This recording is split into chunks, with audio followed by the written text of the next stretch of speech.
the Bible. Is it hard to understand? When it comes to reading the Bible, the first thing that comes to mind is the fact that this is the Word of God. The seals have been broken, and the truth is here. And when we go throughout the scriptures, when we go throughout extra biblical records, we find that the language that God employed, that He used to create the heavens and the earth, was the Hebrew language. Christ said, I came for the lost sheep of the house of Israel. But yet no one, no religious leader, no religious church out there anywhere can now identify the 12 tribes of Israel. Can we? God is quite simple, but it seems as if man makes understanding Him hard. What are those mysteries? The truth of your book and the truth will make you free. The Hebrew and Bible Academy, you're invited.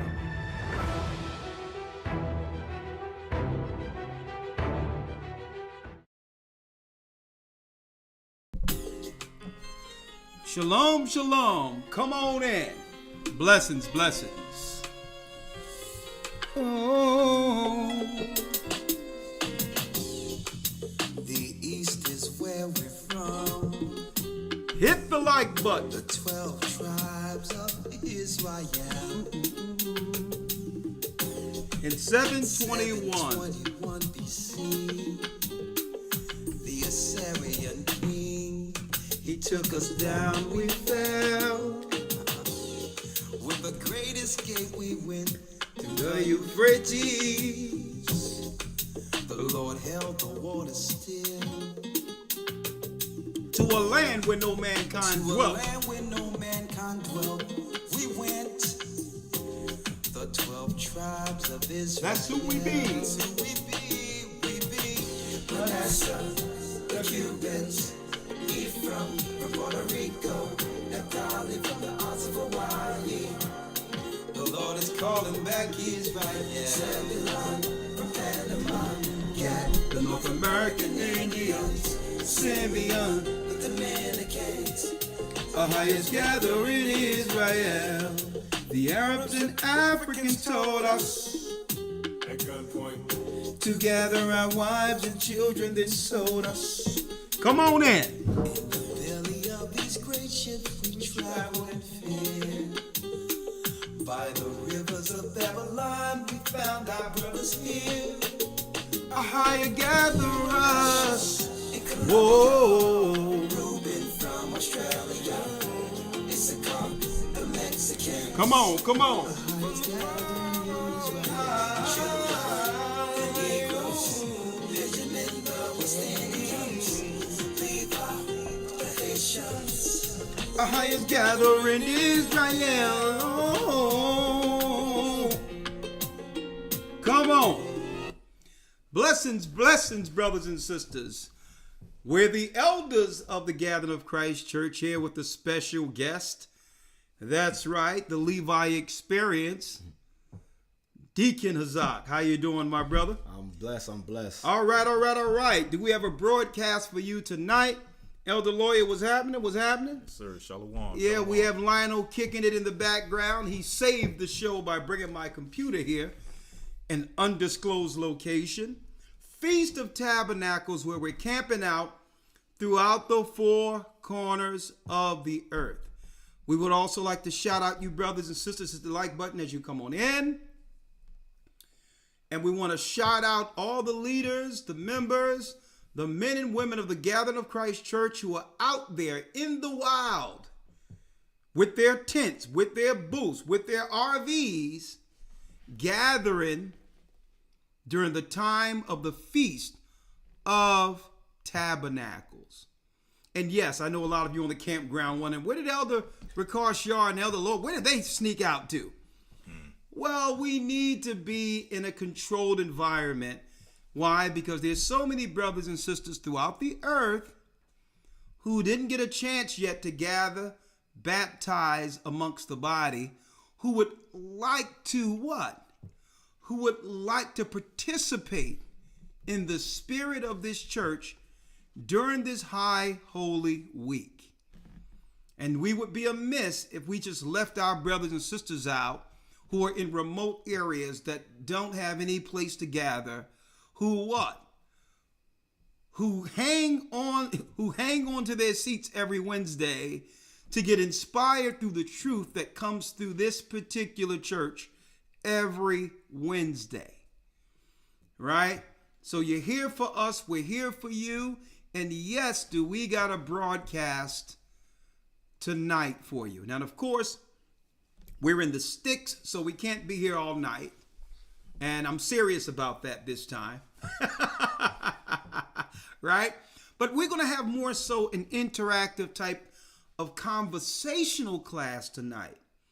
In the midst of what's going on with the armies, the foreign armies that's being deployed throughout the United States under the guise of chasing immigration, and how we should navigate through that, the technology and laws they're putting in place in lieu of the shooting. What's the guy's name again? Charlie Kirk.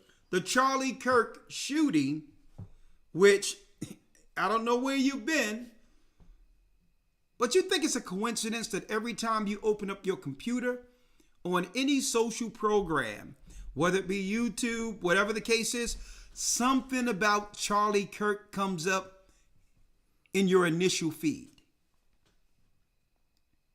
Do you think it's a coincidence, knowing that the social programmers, don't forget who was at the table the other day with Donald Trump?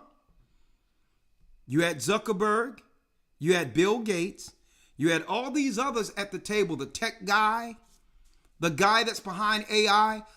33 members of the elite powers were at that table.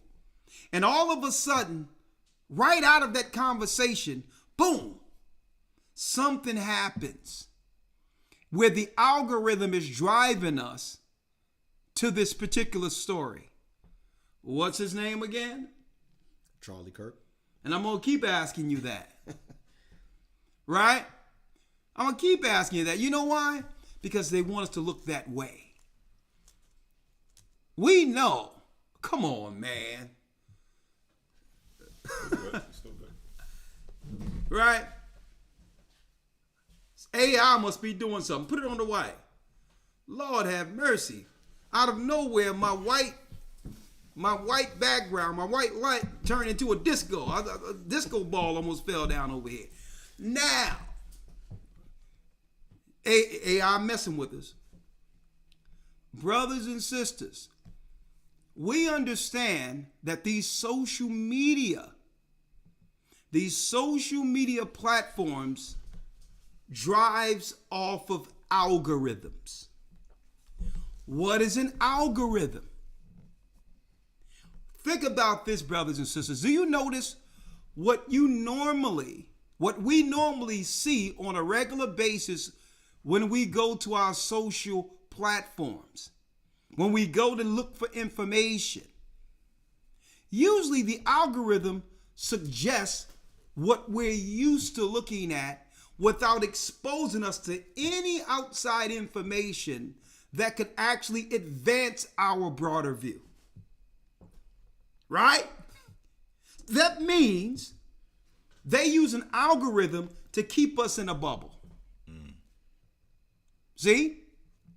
So when you see Charlie Kirk or whatever on the first page when you go into the social media, understand the government is driving an algorithm. It's an algorithm. It's not what who would go to YouTube to look for Charlie Kirk normally? So if you're used to the algorithm being what? Being adjusted to the viewer every day, and you have the same stuff coming up based on what you view on a regular basis, and you never looked into Charlie Kirk before, why is he coming up on your feed? I'm pointing this out so you can understand when something is driven through the powers that be. if everyone's talking about it, they want all eyes and ears on something based on what? Based on whatever they're about to roll out. And it's through what they're going to roll out that they want everyone to accept. It was no different than when the cough bug happened. In every place we look, we couldn't go anywhere on YouTube, mainstream media, or what have you. We couldn't go anywhere unless what? Unless we seen something about COVID-19. So our broadcast today, we're going to talk about it. Recognize the New Age tribulation. Because there was a tribulation before. But if you're not looking at the prophecies, we're not viewing the prophecies, brothers and sisters, we will fall like our brothers and sisters did who didn't take heed to Christ before the fall of Jerusalem. There's telltale signs you must recognize. And you have to wonder, why the government have me looking at this in particular? And what does these news, these big hot button news stories have to do with us? Right? So before I go in, let me just mention Hebrew and Bible Academy this coming Sunday. We'll be talking about what? The promised seed. The promised seed. Okay? The cat's out of the bag. And guess what? There's nothing they can do. We know now with the children of Israel. But I'm going to go into it from a different angle this week. I'm going to show throughout history, ancient history, how the Egyptians and their sorcerers sought to kill our prophets, Abraham, Moses, Christ, and now that they can't get Christ, the principalities and powers who control the world are coming after the children of Israel. The promised seed. Folks, so before, I'm not going to put the cart before the horse. First of all, how you doing, Hazak? How you doing, Elder Lawyer? Let's start there. Well, I'm blessed by the best. I'm just so happy to be at the Feast of Tabernacles. It's like a sigh of relief from captivity. It just gives me a glimpse of what it's going to be when we're really all together in our own space, on our own time, being able to keep the feast days of the Most High without fear, without having to give no excuse for work. I mean, it's just it's just a joy. Like I'm Tabernacles. It's a privilege to actually be a part of this. Man, it's a privilege to be a part of it, and I always thank all of our people, those who do the work. They don't know what it takes to actually commit yourself on a regular basis. The meeting we had with the brothers yesterday, excellent. It was a very needed meeting that binds us, as brethren. Yeah. It's good that the brothers can get and sit with us and able to ask us certain questions and get to know us personally outside of just being Elder Ricashiar, right, Elder Lawyer. And at the end of the day, we're brethren. And what they need to know, it was confirmed yesterday in those conversations, that we are exactly who they thought we were when they first seen us on the other side of the camera, and even more. Okay? With the compassion of Christ and the brotherhood, we're shoring up the brothers. And we're going to also have what came out of that. The young precept priest. We're going to have classes where young men, 12 through 18, we'll probably bump it up to 21, become what? Experts using the precepts of God on every level, on every topic, from 12 years old up until they're about 18 or 21, they'll become master swordsmen in the Bible. We're going to also have quarterly meetings amongst the brotherhood where all the brothers in the church can actually be a part of it, especially the leaders, and we'll come together through the precepts every season. Together, we'll meet in Philadelphia and pray together, work together, and all the initiatives will go out from one season to the next based on a meeting we had yesterday at the Tabernacles. Yeah. Right? And of course, I thank Lawyer. I can't thank Lawyer enough, but Hazak, I got to thank you, brother, for your program that you took it and you ran with it. I see some of the avatars you put up and all this. Yeah. I have nothing to do with any of that.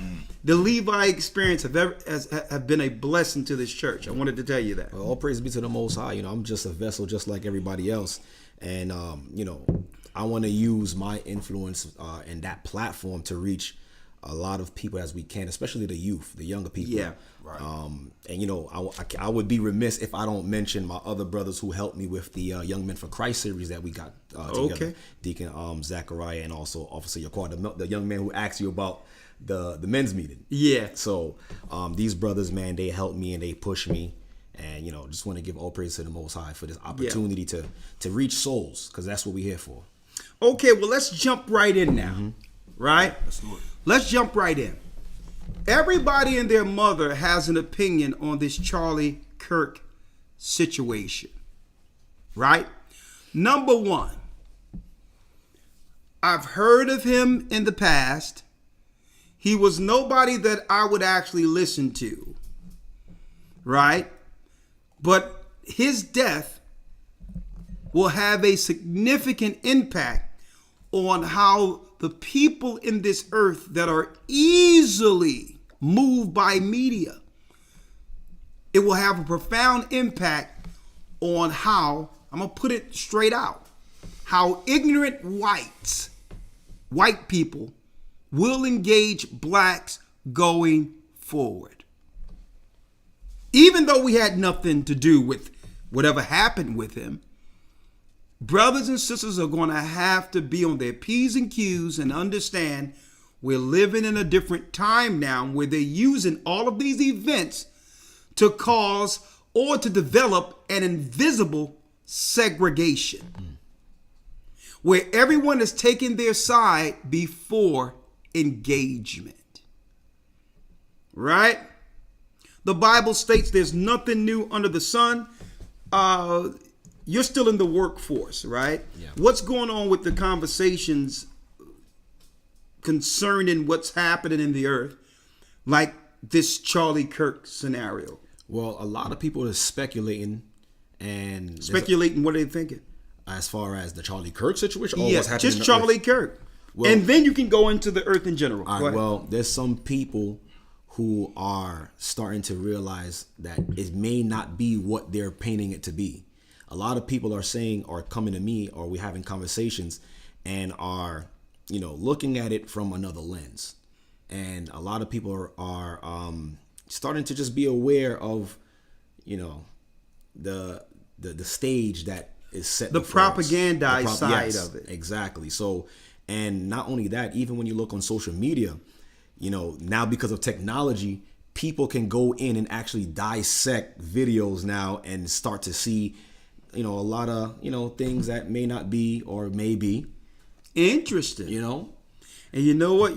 How interesting that is?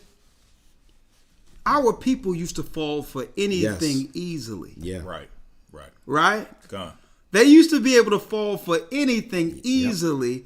And now, even what they would deem the most, ill-informed or uninformed of our people are now watching everything that the media is pushing with a side eye. Yeah.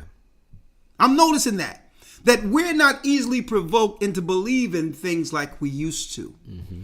And I'm going to ask you, lawyer, if you had to speculate why that is so, if you had to come with an opinion why people don't fall for anything like they used to, what would be your assessment on it?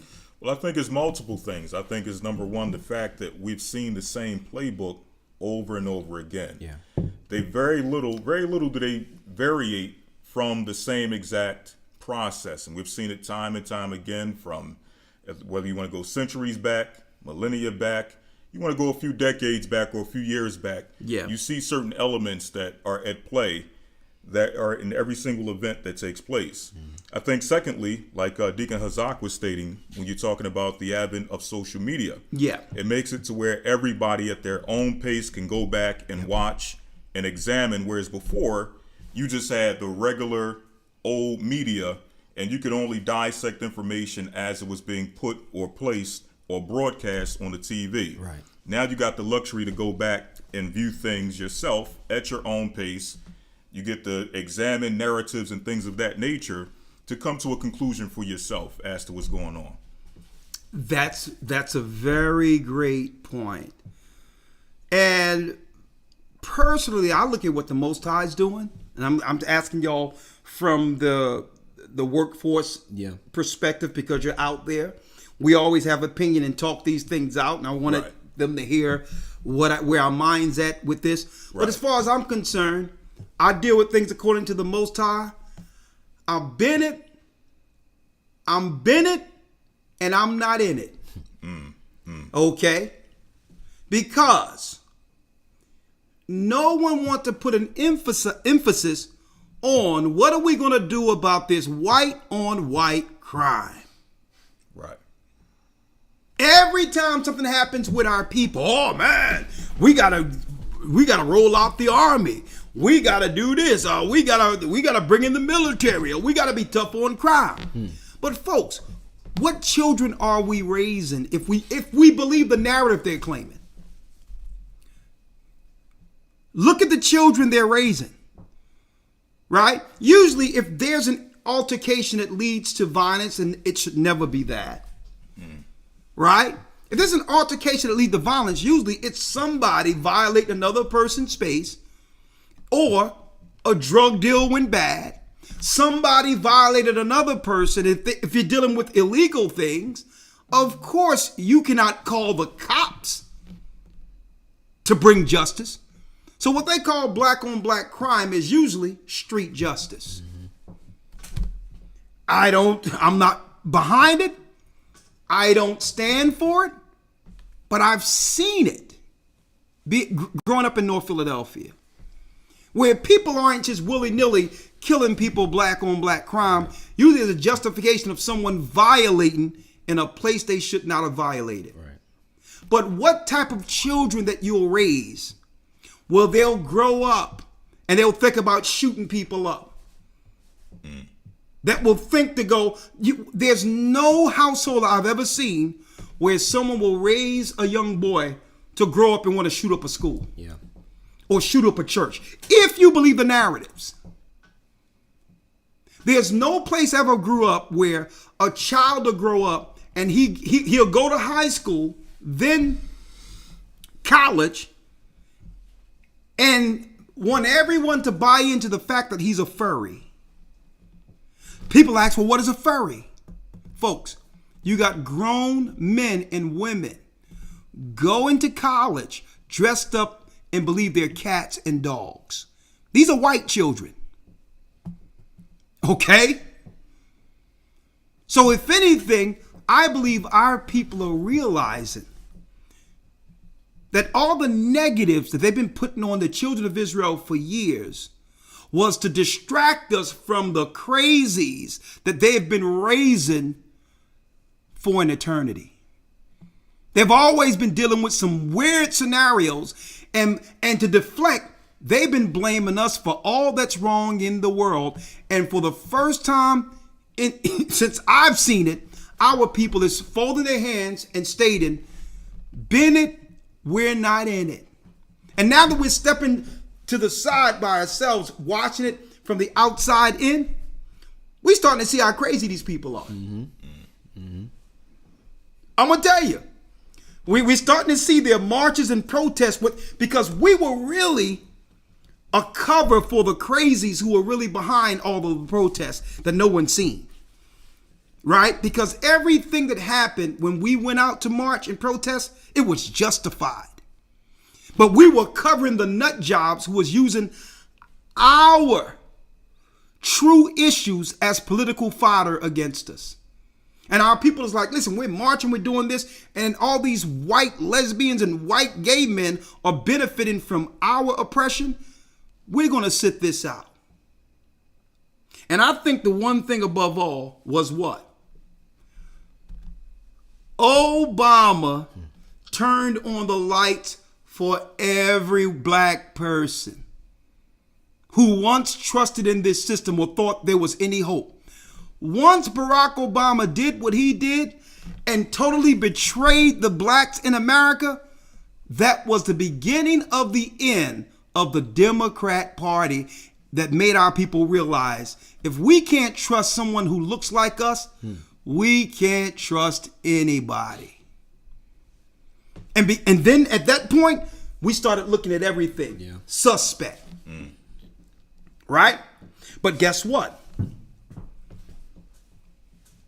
It doesn't change the fact that no matter what happens, even if we refuse to engage, now that we're sitting on our hands, it's not going to change them coming after our people. Yep. So now let's frame what exactly is going on right now, right? With the shooting, right? And I'm going to move him to the side because I'm not going to talk about him because it's been politicized. I'm going to talk about that and what does that mean prophetically? What does it mean at a time of tabernacle like we're here now in the wilderness? What does it mean for our people who can no longer be engaged? Who no longer think to be engaged in their satanic politics anymore? Right? What does it mean? We're going to frame it all out today. Hit that like button. We're going to talk about it. Elder Lawyer, let's get it's nothing new under the sun. Let's go there. Yes, sir. Ecclesiastes 1, verse number 9. Ecclesiastes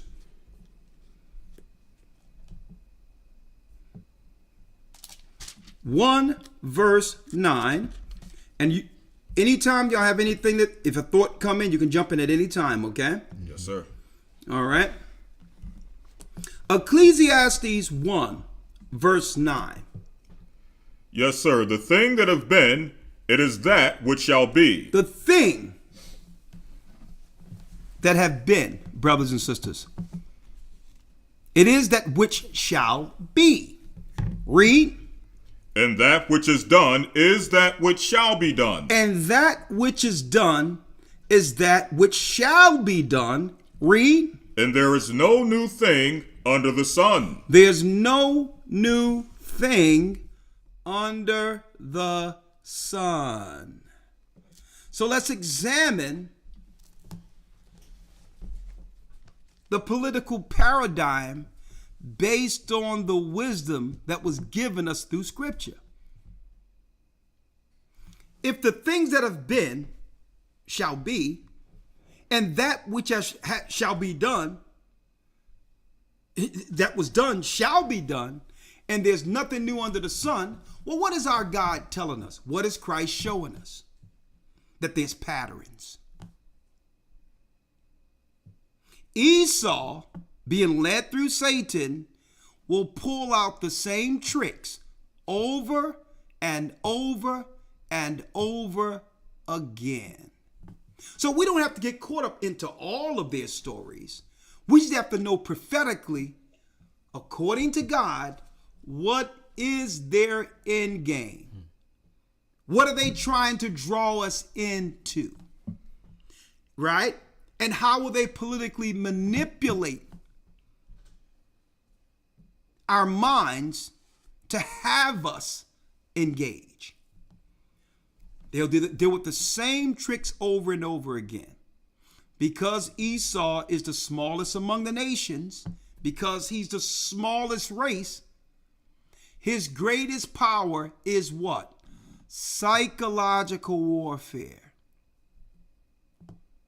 Biological warfare. See? It's either they're going to psych you into offing yourself or getting trapped into some level of criminality, or they're going to convince you under the bioweapons. Why do you think they're always talking about HIV, diseases? And when you look at a game, you're looking at TV, and they're all talking about this drug, this disease, that disease. Why do you think they're always talking about that? It's part of the warfare. So we're going to show you, as you can see the title, how to recognize the New Age tribulation. How do one recognize the New Age tribulation? Because it's the same as the old tribulation, but with technology. Right? So the first thing when it comes to their New Age tribulation, well, there's nothing new under the sun. We have to look back at the fact that you have to make an event that impacts all involved within the theater they're controlling. That's the psychological warfare, right? So an event must happen. Now, normally they would wait for some catastrophe to happen naturally, that they can jump in and propagandize and or politicize it. But if there's not enough events organically happening, they would have to do what?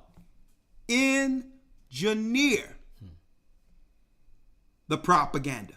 They would have to create it, right? They would have to create it. So let's talk about it. There's nothing new under the sun, right? So, what did Christ say for us to look for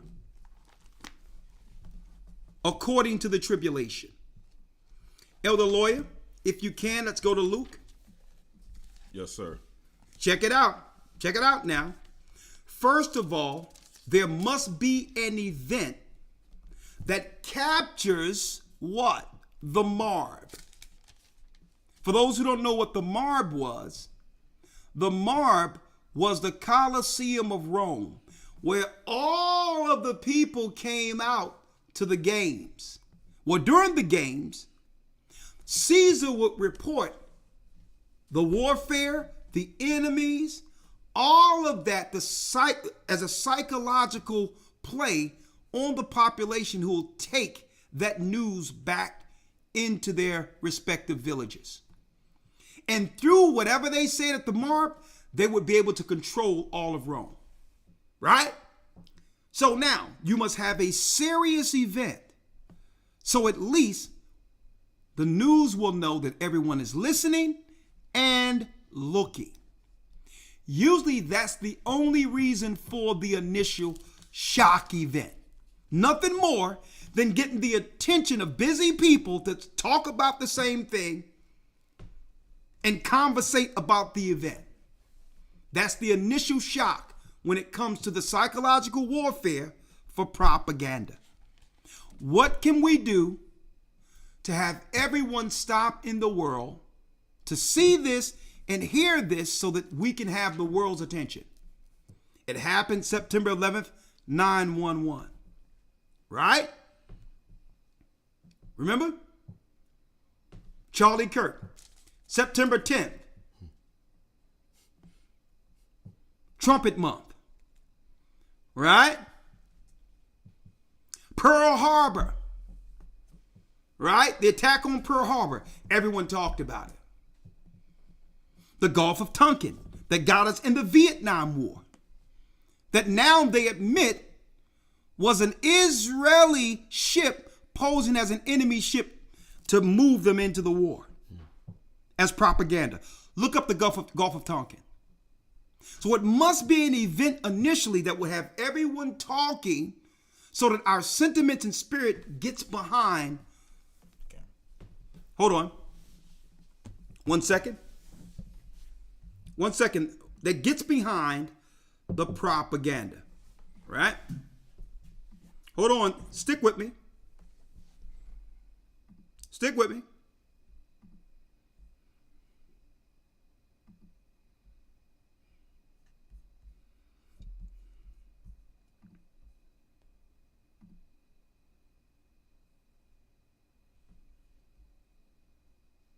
One second. Yeah, make sure the phone is on. Right? You may need to come and have a look at it. 1 second, folks.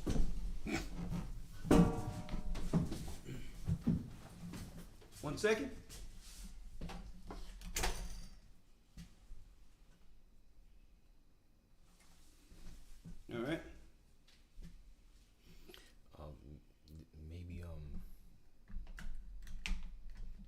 I'm going to switch off the camera. Give me the other camera real quick. Give me the other camera that's in there. 1 second, folks. I'm going to have to use a different camera. It's not going to be as clear, but 1 second. You can leave it there. It's not going to be as clear, but we're going to have to work it out. All right?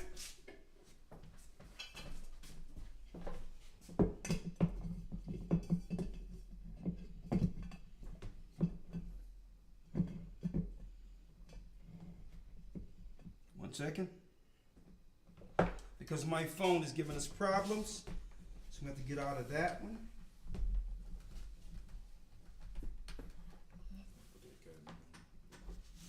No, that's okay. I'll work it out with this. Right? Let's see if this will work. 1 second.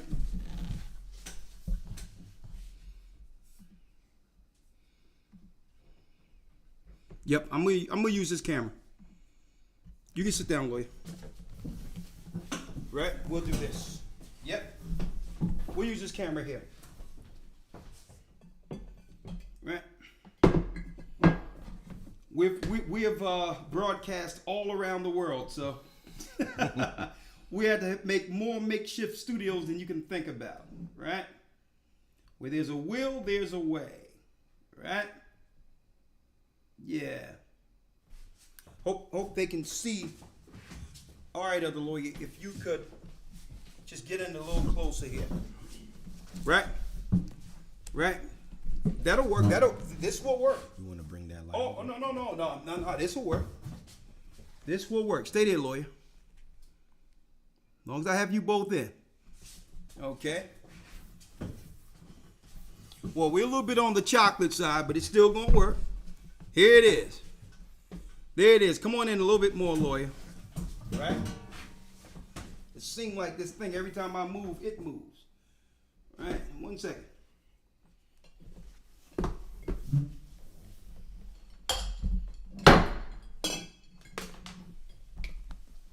This is even better. Mm-hmm. That's better? Yeah. That's good?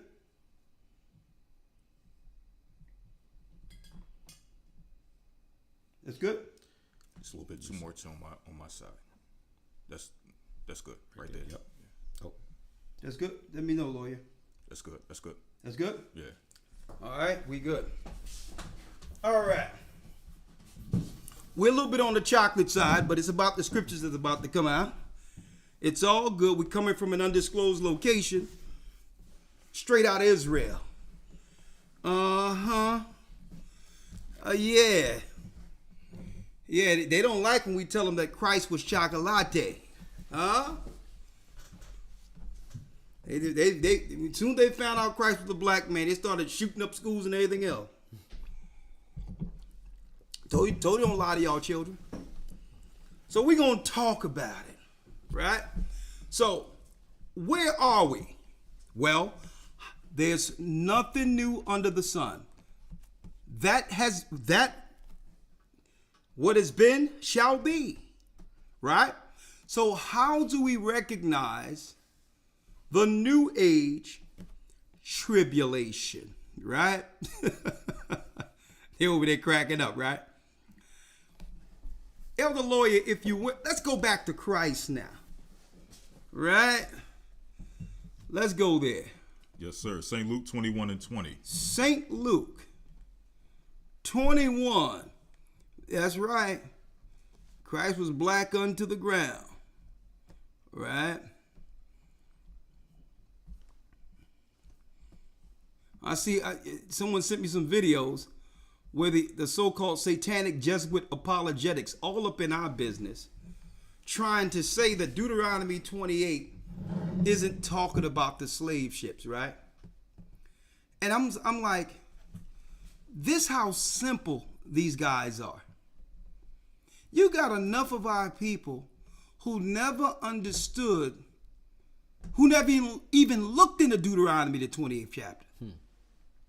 And these simpletons are going there to try to break down that Deuteronomy 28 isn't talking about slave ships. to have our people actually look at Deuteronomy 28 again, who never read it. Now, because when we read it, we ain't going to be hearing it through what some Jesuits are talking about. People are going to look at it and say, man, that's deep that ships is even here in Deuteronomy.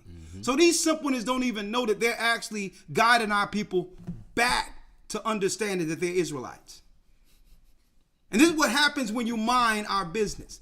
You think you're breaking something down that will dissuade our people from going into it. But what you don't realize, when our people open the Bible, God speaks to them. And this is what they think if they can twist it and make it believe it's something else. Folks, we're not in the days of John 3:16 anymore, where white people can say something and we just naturally believe it. Well, God so loved the world. As long as you're at the bottom with my foot on your head, okay? We sitting there saying, well, God so loved the world, he gave his only begotten son. Yeah, God so loved the world as long as whites are on the top and you blacks are on the bottom. See? So it doesn't work anymore. We've been free. So I say these simpletons, they always try to mind our business when you should be going into trying to convert some of these white boys that's running around shooting people up. You need to be going into some of these Hasidic neighborhoods and all that, and all these neighborhoods where a lot of stuff is going on, where they have to flee into Israel based on a lot of, kid stuff happening. Why are they all up in our mix? You're going to find out tonight. Folks, it has always been about us. It just took us forever to figure it out. It has always been about us. That's why everybody's always pressing up in our space. We go playing the banjo, and next thing you know, they got on a straw hat and call it country and claim that we can't be a part of what we started. It has always been about us. We began to make music out of oppression, and it became the blues. And the next thing you know, you got Kenny G playing the saxophone. Stealing all Grover Washington Jr.'s chops. You think we didn't know that? Right? Don't forget Elvis. Yeah, Elvis. They talking about he's the king. Yeah, he's the king. Aaron I hustling who? Jackie Wilson and James Brown. Straight up, brothers and sisters, we just figured it out. We get the Jacksons, and they pop up with the Osmonds.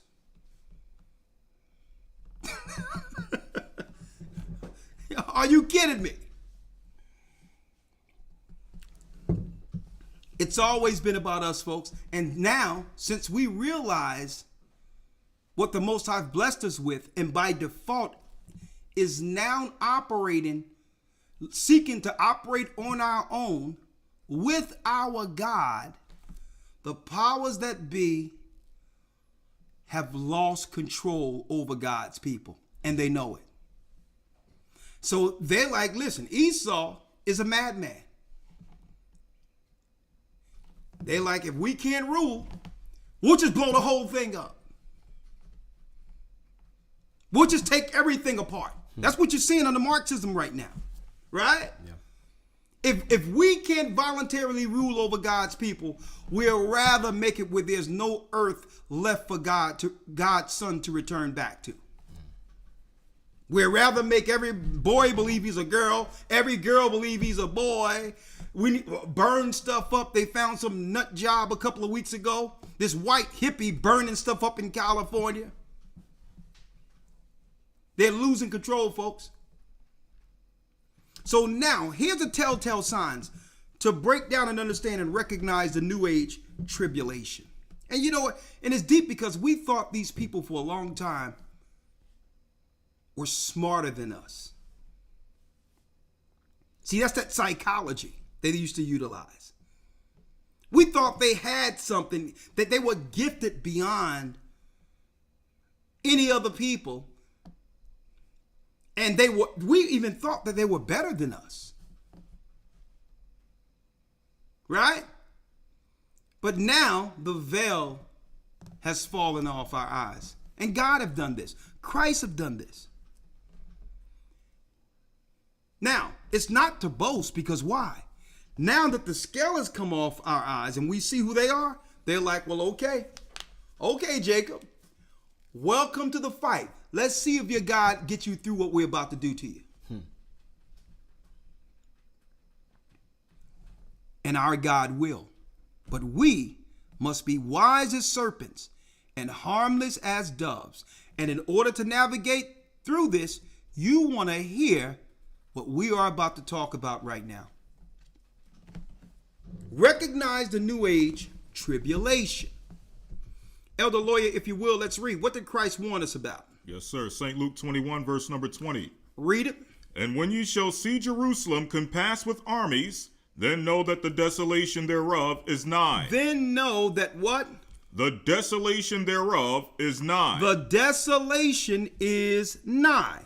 What desolation? Let's see if I can find it here. Not that. What desolation? Let's talk about it. The desolation is nigh. 1 second. Let me see if I can find it.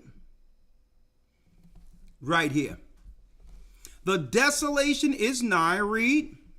Then let them which are in Judea flee to the mountains. Then let them who are in Judea flee into the mountains.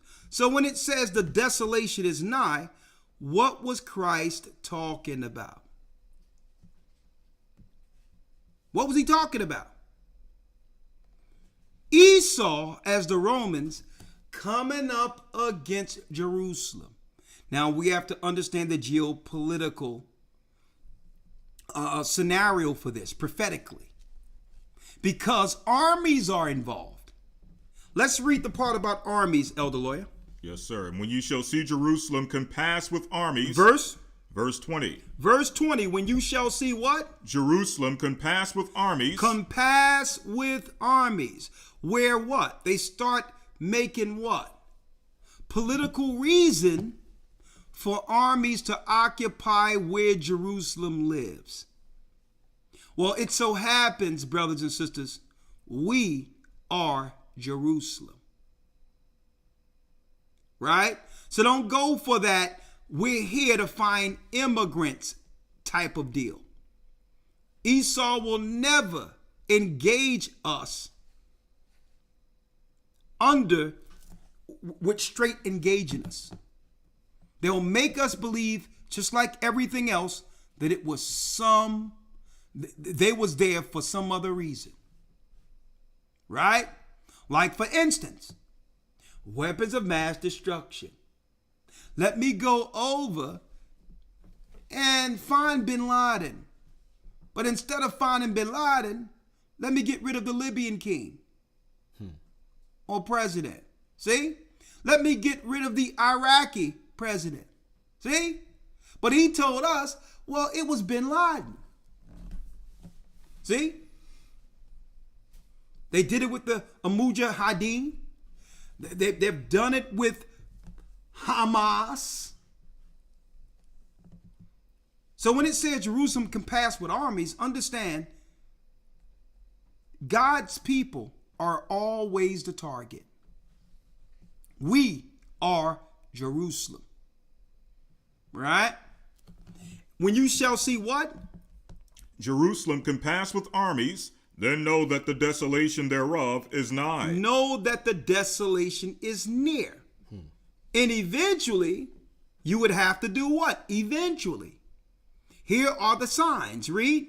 Then let them which are in Judea flee to the mountains, and let them which are in the midst of it depart out, and let not them that are in the countries enter thereinto. Eventually, you're going to have to be able to make provisions on the outside of the desolation. Now, that's another chapter because it's time, but we do have time, but we need to understand the army part of things, right? There's nothing new under the sun. Well, let me pull this up here. with there's nothing new under the sun, let's examine real quick when exactly did Vespasian and Titus storm Jerusalem in 70 AD? When did they start implementing armies amongst Jerusalem? Well, folks, it was the month of August and September. August and September. There's nothing new under the sun. What did we recognize in August and September? They began, under the guise of crime, deploying military in Washington, D.C. And now they have moved it into Chicago, claiming that it's after migrants. There's nothing new under the sun. They have pulled out the old Roman playbook. Now, how did they get here? What did they have to do? They have to shock the minds of people so that you can be dependent on the government to guide you through any crisis. A few years before, and that's why you're going to always see, you're going to keep on hearing about shootings. You're going to keep on hearing about crises, because that's how Rome was able to control the population and get the population behind every initiative that they were actually implementing against us, against God's people. We are Jerusalem. So let's talk about this. All right. So there must be a main event that will capture the eyes and ears of the population, that will allow the people to do what? Align with government, who now has a justifiable right to use an army against people. What happened? Well, a few years prior to that, the satanic pervert by the name of Nero, as you can see, hired people from the Roman army to dress up like black Israelites who were Christians, and started burning the markets. And you know, people don't like when you shut down their shopping. You seen what happened during so-called COVID. People lost their mind because they couldn't shop.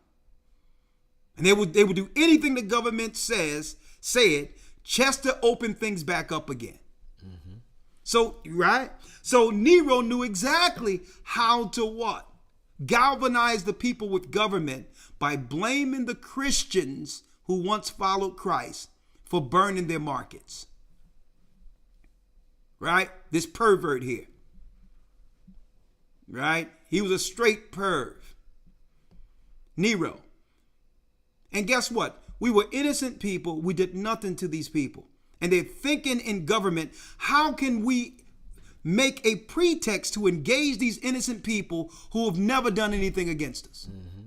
Sitting in government planning on how to provoke us into warfare against them. And that's what they're doing right now.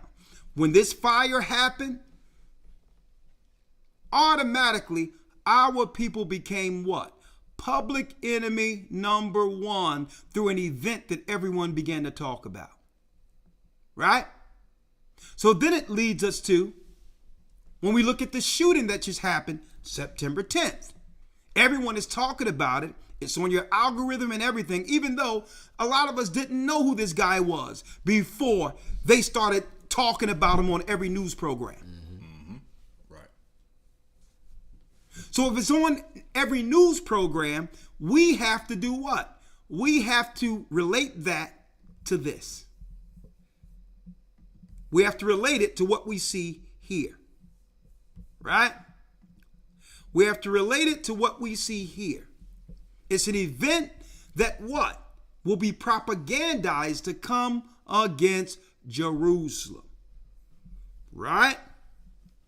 So, like I tell you over and over again, brothers and sisters, don't deal with the conversations. Why? This is why. The government-controlled media has the power.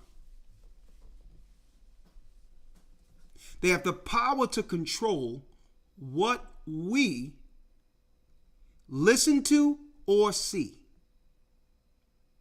And not once, when it came to heinous events, they wanted everyone to see what happened to JFK on live television. They needed the shock value of that to traumatize the population. Listen to me. Trauma is the first stage of what? Psychological control over the traumatized.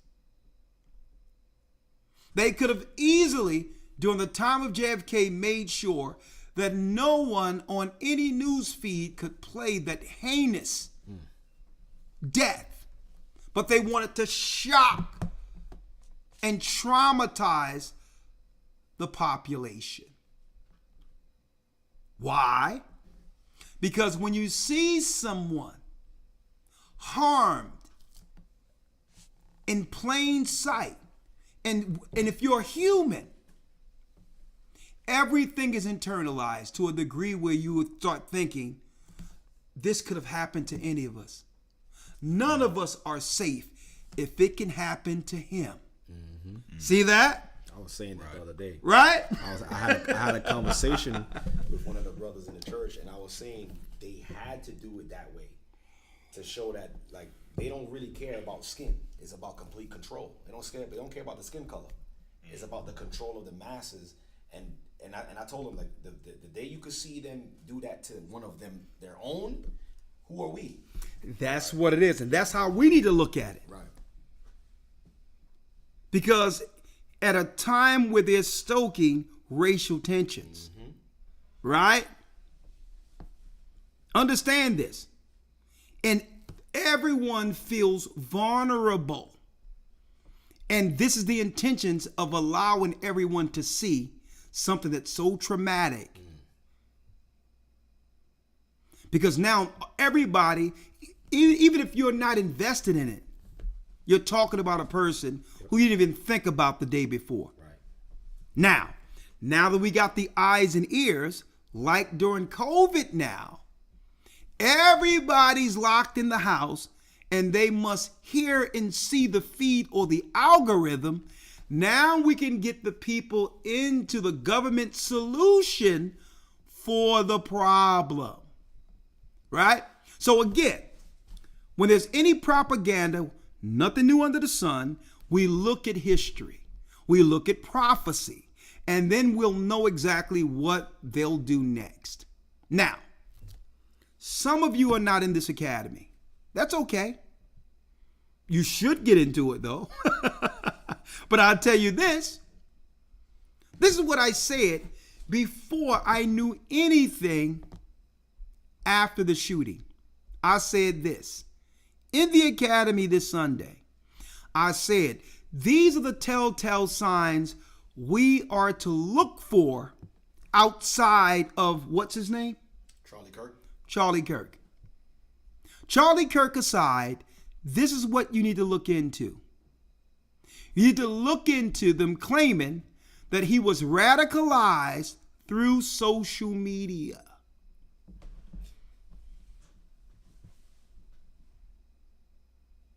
So that they can now start talking about what? Free speech laws that affects everyone that doesn't have anything to do with a nut job who would shoot someone. Gun control is what y'all need to look into first and foremost. And on top of gun control, I say it straight out. What you're going to see is you're going to hear them talking about a manifesto. And through the manifesto, laws will be passed that will directly what? Affect Jerusalem. We're looking one way at a white situation we have nothing to do with. Well, we had nothing to do with what they claimed came from Wuhan, China. But they wasn't going to open up until us people in North Philly, Harlem, different parts of Chicago and California, they wasn't going to open up the United States or the world unless we chose to get it first. We had nothing to do with what happened in Wuhan, right? We had nothing to do with, and I remember in the 80s when everyone's talking about AIDS and HIV and all that was a gay disease amongst some people who was abusing themselves on the man tip. Okay? That's what it was. Man on man aggression. White men at that. We had nothing to do with HIV and AIDS. The only thing we had to do with it is when they put Denzel Washington in a movie to have compassion over a white dude that was getting trashed in gay bars. Okay? Who was getting manhandled. Now, let's talk about that. That was a white gay issue. It had nothing to do with our people who are predominantly churchgoers. Didn't have to worry about that. We wasn't into that. And now, you can't see a poster or an advert for HIV testing and all that unless it's showing a black person. Now HIV and AIDS is a black person. We thought that was a white gay issue. You see how they start one place and it turns right back around against Jerusalem. Every time. Every time. Now, anybody with common sense will know the play from the beginning. Right? You know the play and say, well, okay, we're going to sit back and we're going to sit this out and we don't care what it is. We're not going for it. We're not participating in it. See? Our people are wising up. They're trying to engage us or move us into a provocation which normally leads to a dirt nap. You'd be better off if you didn't hear it at all. Right? Now, I told people Sunday what's going to happen, right? And here it is. Now, what's going on? Here's the news. Lawmakers should respond to Charlie Kirk's death by passing gun control laws. Huh? Now, what does a law-abiding citizen that have the right to bear arms have to do with a crazed dude who was so-called in love with a transsexual white dude who's a trans woman? Right? But all of a sudden, what they're going to put into law will mean you don't have what? You don't have the right under the Constitution to protect yourself, even though you're law-abiding. So they're telling you this nut job, whoever he is, and because what this nut job did, that you should lose your right to be able to protect yourself at a time where they already told us that what? Criminals have been let in from every part of the world undocumented. And last I checked, criminals don't get gun licenses. They're telling you law-abiding citizens, if you can get yourself a gun license after background checks, that means what? You're law-abiding. You're not the threat. A nut job criminal know that he can't go to the gun shop to get a background check. But you think he's not going to get all the guns they saying that you can't get? So they're doing what? They're disarming the righteous so that the unrighteous criminals can roll over our people. And by doing so, they'll have the justification to bring in more of the army into our neighborhoods. it's funny that you're bringing that up because I looked at this. I just pulled this up. It's on Fox News. What's that? It says, and it's crazy because this happened over here in the U.S. Yeah. Now we got Netanyahu weighing in on the matter. It says Netanyahu discusses global impact of Charlie Kirk's death, warn of destructive threats to democracy.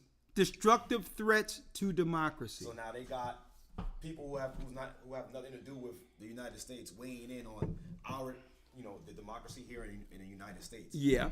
To try to change laws, like you're saying. Yeah, I mean, dude, you from Israel and Poland. Right. What do you got to do with democracy over here? Exactly.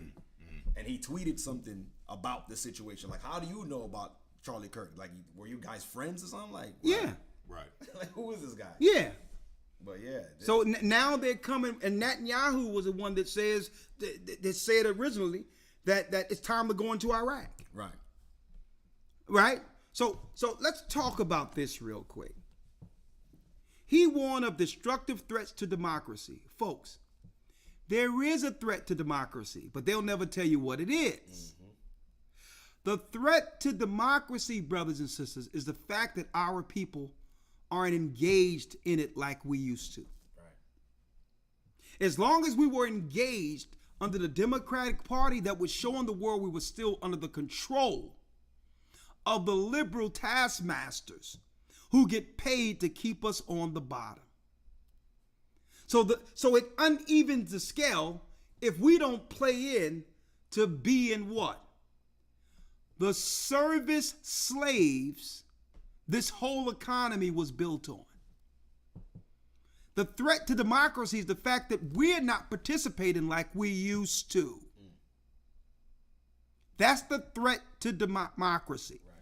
Their NGOs and all of their nonprofit organizations they have with these nut job liberals to fund all the money as taskmasters to keep our people comfortable on the bottom. But it only happens if we can be triggered into voting Democrat.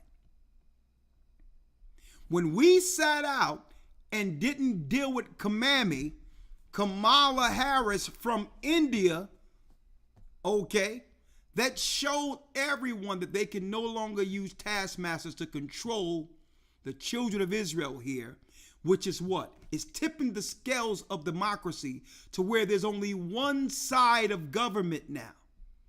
And it must weigh the scales balance on either side. See? If we step out of it, the scales tilt one way. And the whole thing cannot survive. Because what? If we're not voting, which believe it or not, they know that our spirit isn't into the servitude. We're not in agreement with oppression anymore. And it's a threat to democracy, which is a threat to their rulership. Right. They'll pay any nation as long as that nation keeps Jacob on comfortably on the bottom, and have Israel, Judah, Benjamin, Levi, and the 12 tribes agree with our oppression. If we sympathize for everyone else while our people get nothing, guess what? Democracy is working fine. As long as we agree with being slaves with every other nation ruling over us, democracy is working. No sooner as we start asking the proper questions, no sooner as we start thinking on our own, and become skeptical, now democracy is a problem. Right? The slaves have become restless. See? The slaves have become restless. That's what they mean by that there's a global threat to democracy. But what they needed was a trigger point that can now do what? That can now move the ignorant Edomites into action. And that's what this particular thing is. And this thing is working on so many levels. I said Sunday that they're going to use this to try to stop us from speaking freely online. We don't have nothing to do with this guy. I don't even care about we didn't even care about this guy. If something happened to him, guess what? Prayers go out to him and his family, and hopefully he did the right things to make it into bosom of Abraham. But we can't do anything about a person who's gone already. That person is under the judgment of God. What we can do is examine how they're going to use this politically against us according to what we've read in the Bible. Right? Look at this. They're using this for everything. Charlie Kirk assassination discourse sparks debate over freedom of speech. So we are not to have an opinion about a white person who died. Right? We're not allowed to have that. But I'll tell you what, Fox News had opinions 24 hours about George Floyd. Mm-hmm. That's right. Sarah Bland and all these others. So they can talk about and question whether or not the death was exactly what we thought it was when it's us. They can talk about it freely, and we are to accept that. Right. Well, they're infringing on two rights right here. The freedom, number one, the freedom to bear arms here with this event, and freedom of speech. The whole point of freedom of speech is to say things that people will disagree with. If the only thing you can say is what everyone will agree with, then you don't have a freedom. What good is freedom of speech if you can't disagree with the world's narrative? I can be dead wrong with my speech, but you have the speech to correct me, right? So when they say free speech, folks, they're not talking about discourse of you just talking freely at your job. The free speech they're looking to censor is online. What laws can we pass where what? Here it is. Look at this. In the wake of Charlie Kirk's demise, social media has lit up with opinions on both sides of the aisle. Some people have lost their jobs over their posts. It always go back to what? Social media. And folks, and it just has nothing to do with this. This story is going to go away. It's going to be as if this never happened. But what will not be lost in this is the fact that what? The laws they will pass that will make it where we can't talk to you according to the Bible like we're doing right now. The only thing they have to do is tie this in, and guess what? This just came to my mind right now. Only thing they have to do is tie this in with some white guy who shot something up, who was radicalized based on him listening to a podcast under a religious setting where the Bible was. The Bible was being read, and through that, he went and did this. And they'll use him as a straw man to now pass a law to go after those they wanted to shut up all along. That's number one. What's today's date? September 17th, during the time of Tabernacle, 2025. Look for them to dress up some black people who look similar to Israelites.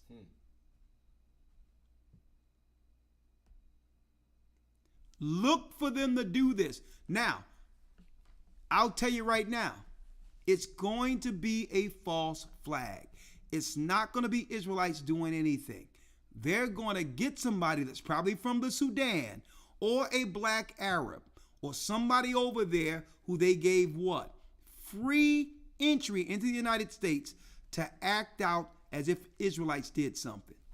Remember, I told you this. And it's going to fall into the narrative. So understand, folks, during this time of tabernacle, time of trumpet, time of atonement this month, we are to be vigilant. This is what you have to recognize. They're already talking about with this event that the FBI could be involved because the stories are changing. You have a lot of people questioning it. Watch. You think you're in group chats with people that you can trust. Any group chats you in, any private thing you're doing on the side, 9 times out of 10, I'm going to tell you this right now. The government is in your group chats. The government is actually taking a dossier under AI based on everything you're saying, even if you didn't mean it that day in anger, and it will be used against you to mark you as a terrorist.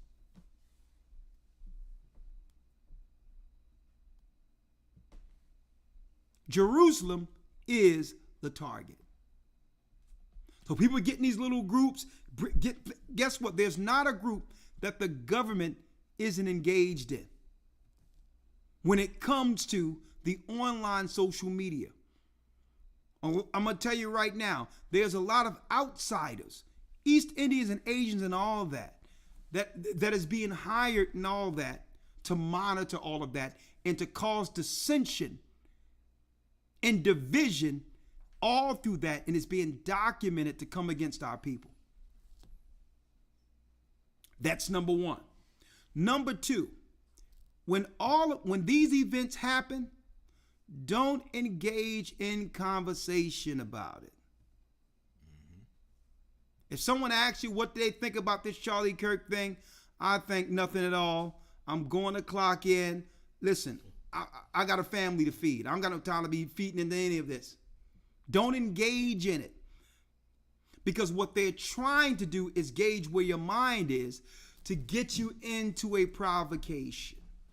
You don't have to say, because they want this guy and his sentiments, when you look at it, a lot of it fell into a lot of tropes they have against our people. A black on black crime and all of this. So naturally they had a figure. They knew that black people would have what? A celebratory type of stance against someone actually dying. It's because we weren't going out to their protests. We weren't doing this. We aren't engaged at all in anything they're doing. So they say, let's now do something with a figure now where black people will at least use their speech to respond, to look less sympathetic. Right? To look as if they don't care. And we don't disrespect people in their death. Usually I'll tell you this, when someone dies, they're in the hands of the Most High through judgment anyway. And our people usually doesn't speak ill of the dead because we understand according to judgment what happens after this. Even if the person did wrong or whatever the case is, hey, they're in the hands of God now. I don't have to complain about them. I don't have to say anything about them. Judgment ensued. That's why we don't speak ill of the dead. But what we don't do is buy into the propaganda that now can be politicized using anyone, alive or dead. Right? So, that's number one.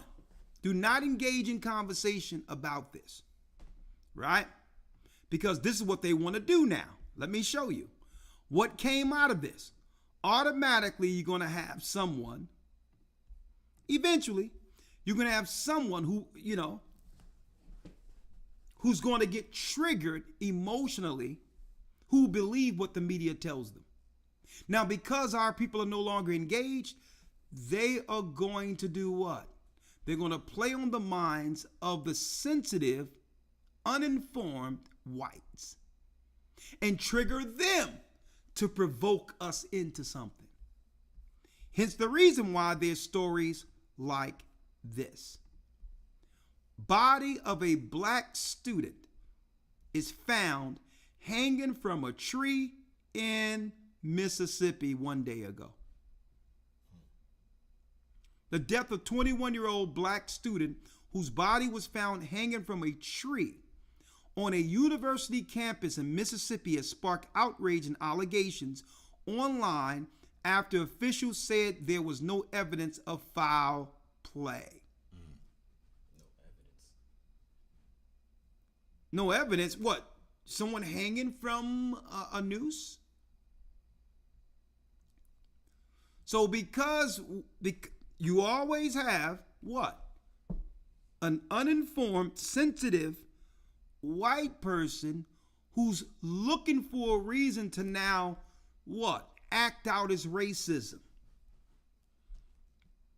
So if you got this Charlie Kirk thing and you got people are saying, well, even though we had nothing to do with it, now they're using the sentiments of what some people are saying online to say, we'll show you.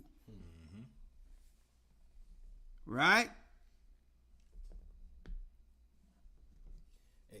It goes back to the video I was telling you about that I seen.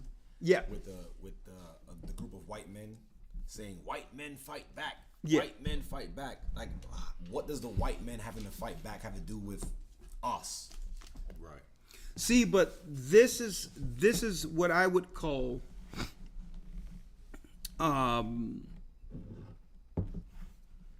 there's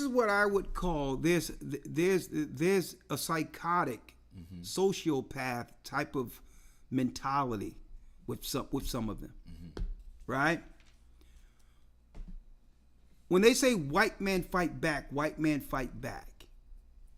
it's to make white people believe that we're even thinking about them. Right. Mm-hmm. We're not even thinking about them like that. But it's to provoke really the low IQ and the unintelligent amongst their people. And they used to do that amongst our people. But our people are spiritually in tuned to a degree. Right? So they can't pull things over on the ignorant of our people like they used to. Right. Obama played that last card. Mm-hmm.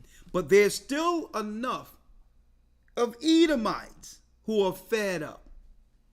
And they're fed up for many reasons. They're being stoked by Fox News. They're being told that blacks are the problems for everything when they don't even live around us. And if anything, any negative we do affects our own people. Right. But if you are indoctrinated into that belief, and then Charlie Kirk gets killed, one person who looked up to the talk and had the talking points that represents your sentiments, you feel a need to take it out on someone. Right? Yeah. So what they're doing now is they're radicalizing through trauma. It's like almost MK Ultra on a national scale using media. You can traumatize somebody.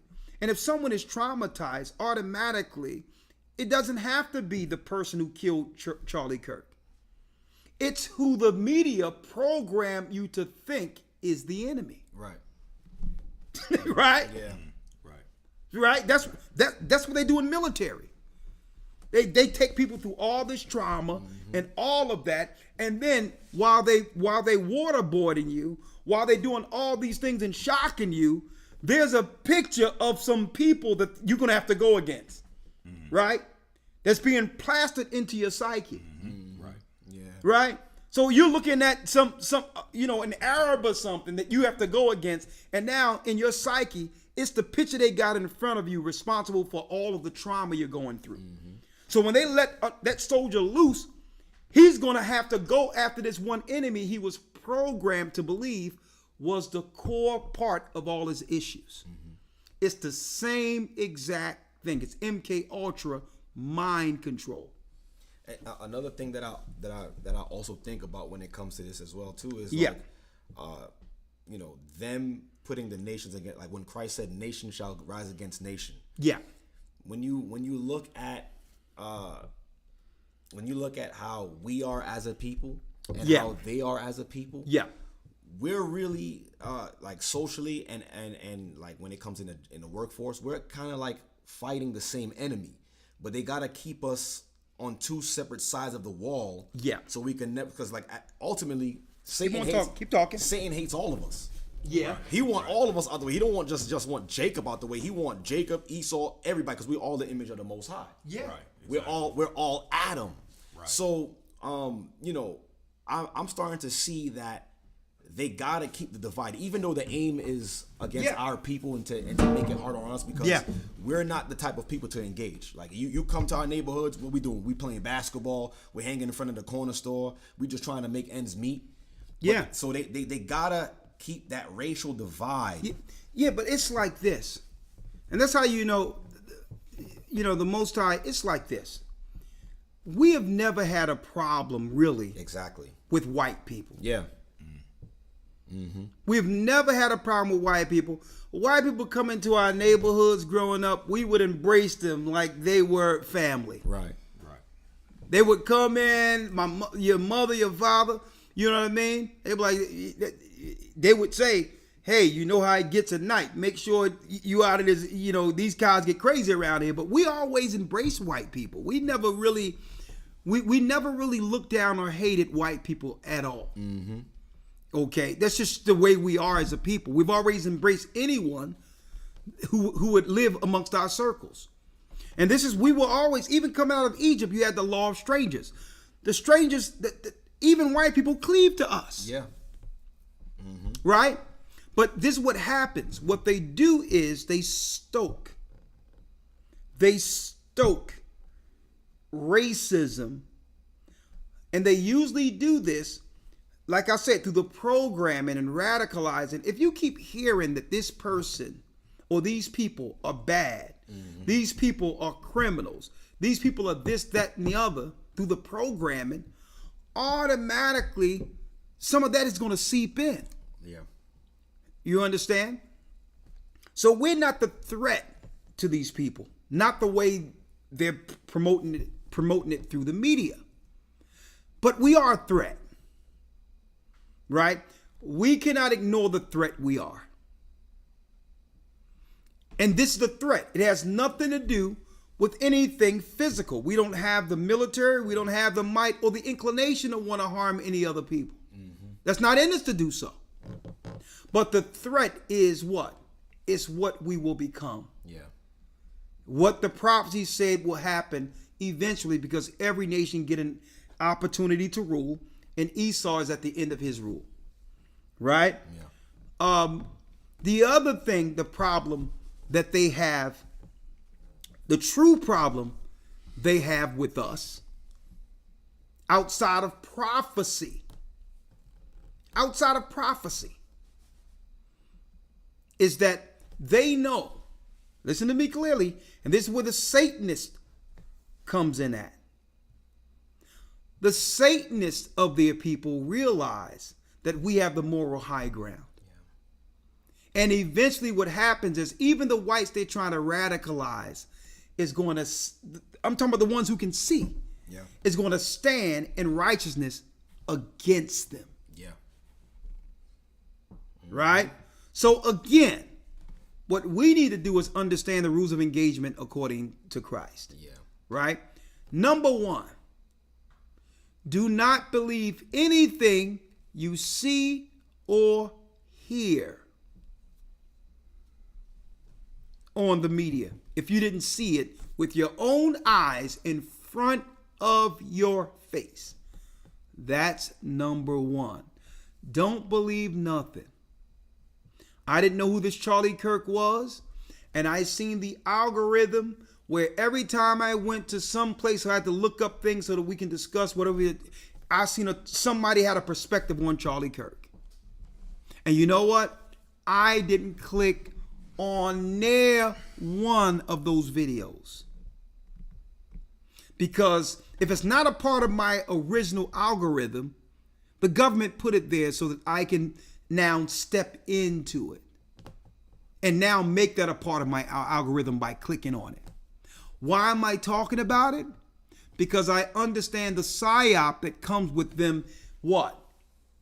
bringing us into the tribulation, using these stories to do so that it can make it our issue instead of it being their issue. That's not our issue. Period. It's not our issue. It's not our problem. And they put it up there so that we can have an opinion on it, so that now they can use it and say, look how barbaric and unsympathetic these blacks are. When we're the most loving and caring people on earth. Okay? We're the most loving and caring people on earth, and even they know it. But they're going to get a few fringe people who's going to use the internet for a second to showboat or to dance on somebody's grave to represent all of who we are. And that's really what they're putting out there. Those are the clues or the things they're putting out there so they can now run a thread together to say this represents the children of Israel's sentiments when one of our white men, they'll have some dynamic, it's torn down, right? A hero that was standing for white points, and now he was thrown down, and now the blacks are dancing on his grave. We're not that type of people. One point that comes to my mind, or a scripture that comes to my mind, is when the Most High told Ezekiel about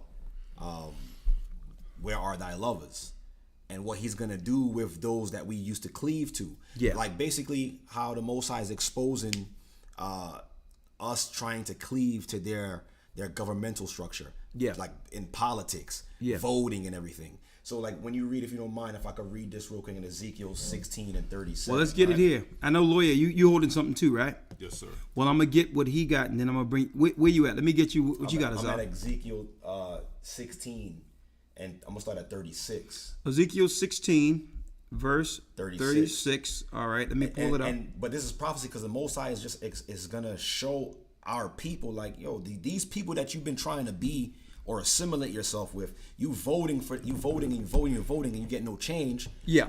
The Most High is going to show us what we're really voting for. Right? Yeah. Here. So it says, Ezekiel 16 and 36 says, thus saith the Lord God, because thy filthiness was poured out, and thy nakedness discovered, through thy whoredoms with thy lovers, and with all the idols of thy abominations, and by the blood of thy children, which thou didst give unto them.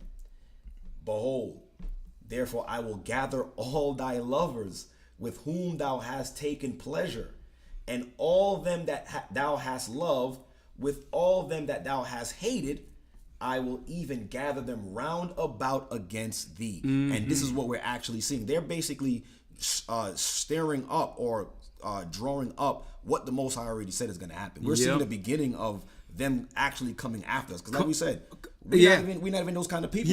We're the most loving kind of people. Exactly. So the Most High is going to show us, all right, you guys love these people. All right, you want to be a part of them. Let me show you what you really assimilating yourself with. Exactly. So exactly. This scripture came into my mind when talking about this conversation. Well, it's deep that you bringing that up because that makes perfect sense with all of the deviants and evildoers they aligned our people with under the Democrat Party. Yep. We were standing with gays. We were standing with LGBTQ. We were standing with the Black and Brown Coalition. We were standing with trans. With all this, and white conservatives are sitting there looking at our people like, is this what you people agree with? Right. When really that was the vast minority of our people getting magnified as if that represents who we are as a community, as a people.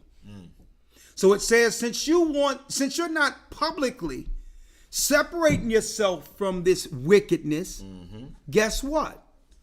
The same people you have aligned yourself with, they're going to do what? They're going to turn to the other side. And they'll be your enemies. The same people you aligned with is going to compass about you and destroy you. Right. And now in the last couple of weeks, look it up. look how many people have left the Liberal Democrat Party to join the Republicans. You think these are black people? Or it was the white liberals that we was once aligned with? Once the black people didn't vote and Kamala didn't get in, all the white liberals who once embraced us turned to the other side to get down with the Republicans to destroy us. I'm going to tell you that right now because we were their cash cow. As long as we kept them in, all the money of the NGOs and nonprofits would go through their social programs that would have them live high off the hog. Once we threw the Democrats out, the liberals switched sides. Even, I'm going to tell you, gays and all this, all of them are moving to the conservatives, folks. Only to do what? To attack us for not allowing them to stay as the taskmasters over us within the Democrat Party. It's deep, that scripture you just pulled out. Yeah. So you say, oh, you want to be down with these people? Mm-hmm. Well, I'll tell you what. The same people you want to be down when you should have spoke against, I'm going to have them become your enemy on the other side of a party, because white people aren't like us, folks. White people will switch parties in a minute based on what currently is their interest. They can be a Democrat today if it's in their interest. But if it's not in their interest, they'll become a Republican tomorrow. Right. Okay. Yeah, that's true. And we sitting there stuck with all the darkness and the evil that they leave on our lap. Mm-hmm. But I believe through this, though, it's gonna just have our people just really turn to the Most High, and that's what the Most High is gonna do. Man, he has to do it. That's the best part about it. Right. Yeah. At the end, the Most High is gonna have it where there's nothing left to cleave to make it, but Him. That's right. And if we don't cleave to Him, you're done. Because I think He has to. The Most High has to show us, like, yep, these people want you out of here. Like, we know it, but to physically see the attack in our face, that's what's gonna make us, consider the Most High. Man, I'm seeing this right now. Man, there's a change going on. Yeah. I'm seeing straight up lesbians who was champion LGBT sisters saying, listen, I don't want to do this no more. This is a bad deal being gay, because as long as you had some people behind you with a battery in your back and there was incentives for claiming to be that, a lot of our sisters were just doing it because the bag was there for them to claim that publicly. But now that they done pulled all the money out of the social programs and it's each man and each woman that stands on their own, sisters are changing their tune. Even lesbians are saying, this is the raw deal. I can't even deal with women because what? Because now the stress of not having money with two women in the same house, who's going to put pressure on who? Now, if a man is there, you can always say you ain't being a man. But now you got two women looking at each other, right? Like, well, you're the one with the close fade. You're the one closest to a man that I see, and she's looking at you like, listen, I'm a woman and I'm about to grow my hair, right? All these tools about to get thrown in the trash. Because let me tell you, when the rubber hits the road, there's still women. Yeah, that's right. Mm-hmm. There's still women. And now women are having a change of mind. And the Most High is saying, you better get it together. Clean yourself up. Repent. Because I'm going to tell you, a line have clearly been drawn in the sand. And Esau sees the invisible line, and a lot of them are on the other side of the line waiting for the cue for war. We can be naive to what this is, but this will lead to a desolation. Elder Lawyer, what did you have earlier? Yes, sir. And this is basically just stringing along. Yeah. Some of the things we mentioned earlier, as far as how they're somehow, some way pulling us into this or trying to get us to engage in this conversation. Yeah. When in reality, we had absolutely nothing to do with this. In fact, if you can, let's pull up a picture of the criminal that committed the crime. Yeah. I think we got one loaded here. And this ties in also to the article you brought out about the young man that was hung. And we're showing how these little instances will happen.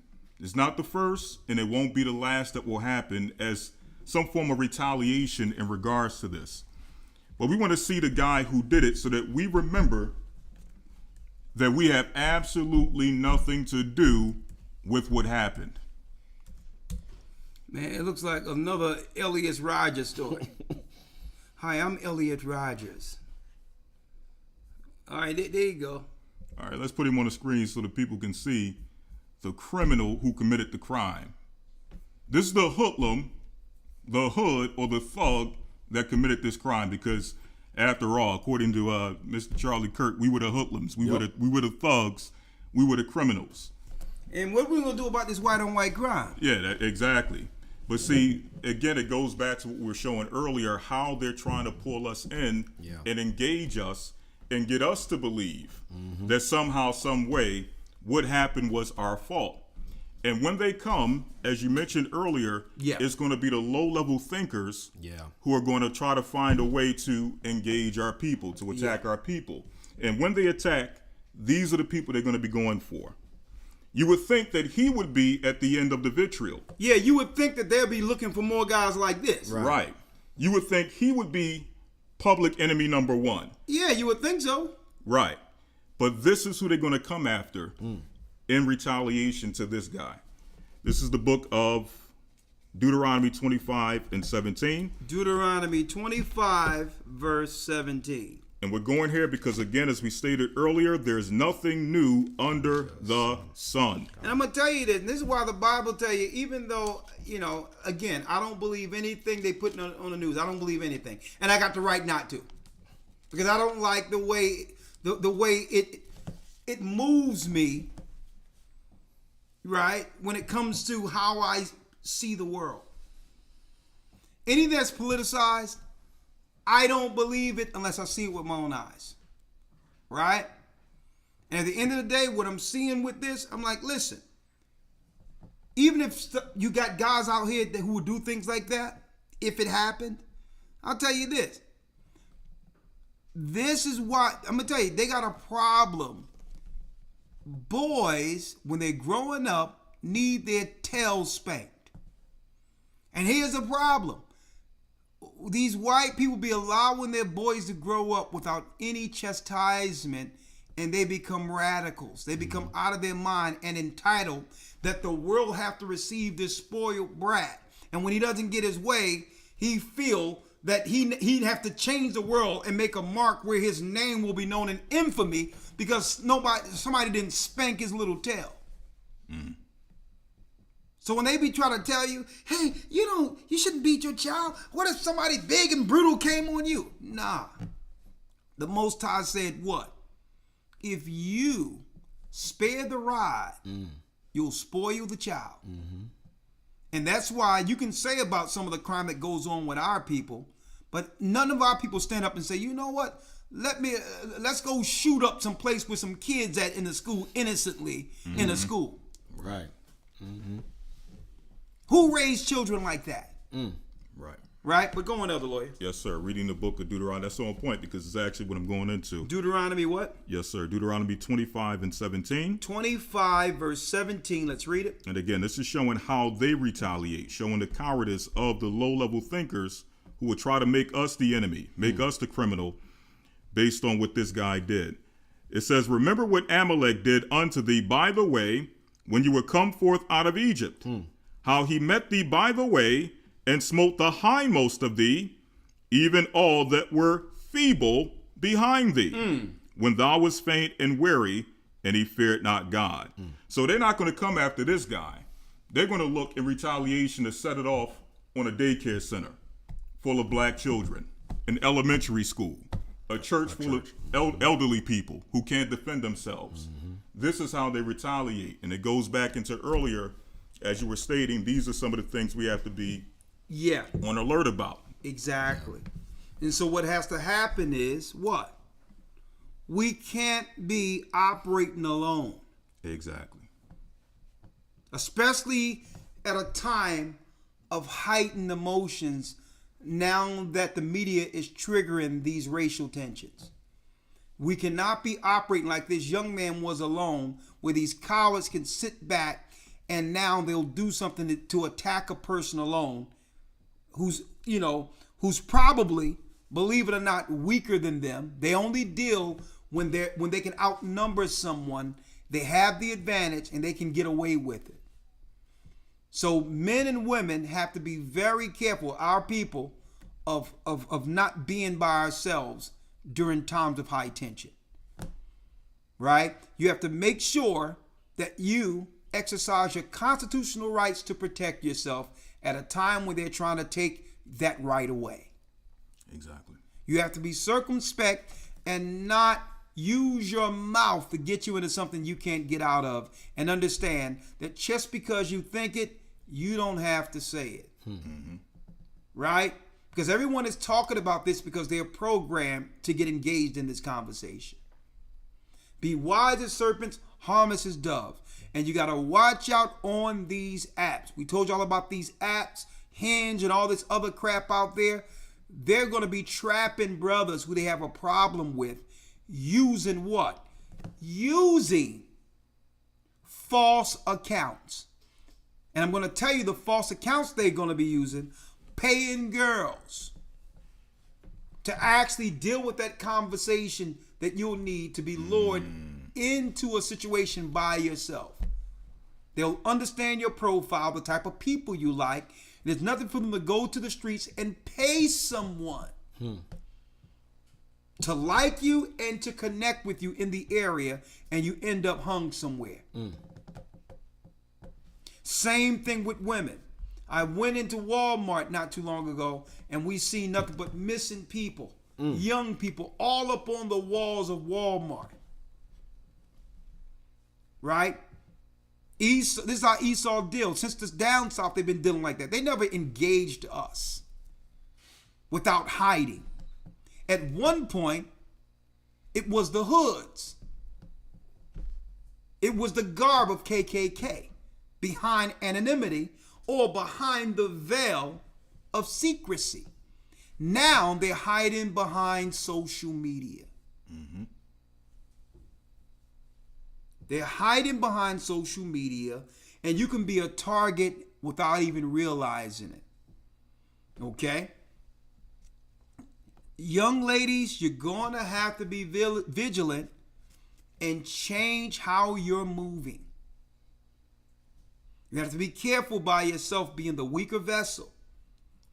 You're going to have to understand how to do what? Know how to operate with your location off sometime under certain circumstances. Just to throw things off, especially if someone is trying to target you or do something against you. And always have an emergency, a friend. Never travel alone. And mainly, if you don't have a man, get a man. Okay? Anything else you have, Elder Lawyer? No, sir. Well, before I open it up for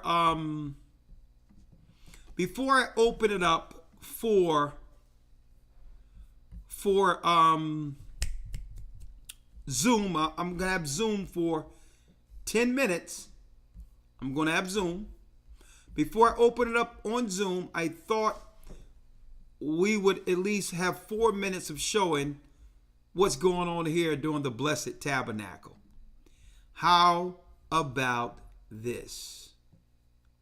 Feast of Tabernacle 2025. Time with the saints.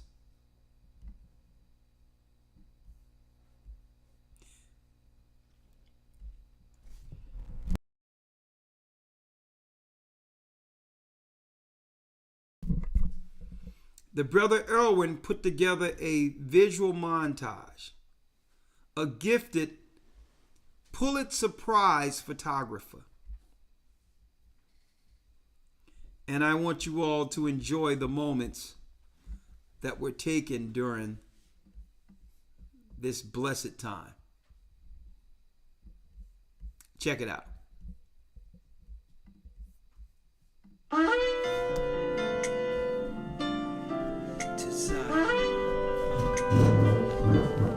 I was lost, but now I'm found. I'm a child of Israel. I heard the sound.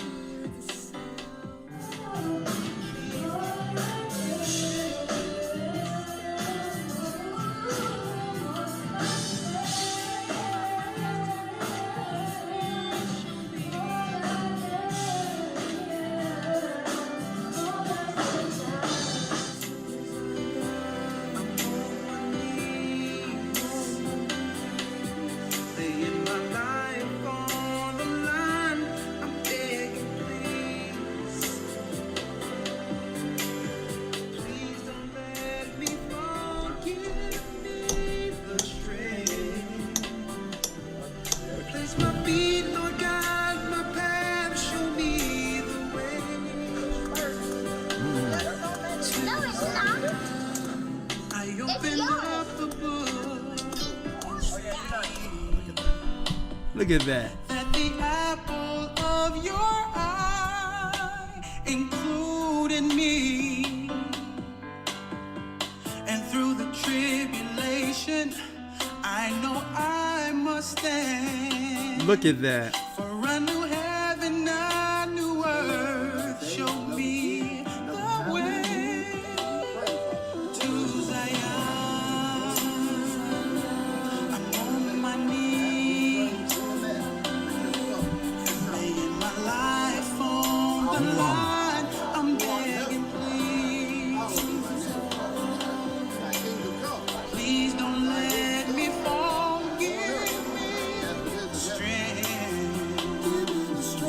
Place my feet, guide my path. Show me the way to Zion, yeah. I feel the Spirit calling me, drawing me back home. It's something with my family. I know it won't be long. One day you're gonna look for me. Where's that? Now be gone home. Yeah, Israel is calling us, calling us back home. I feel the Spirit calling me, drawing me back home. It's something with my family. I know it won't be long. One day you're gonna look for me, and I'll be gone home. Yeah. Israel is calling us, calling us. There you go, young boy.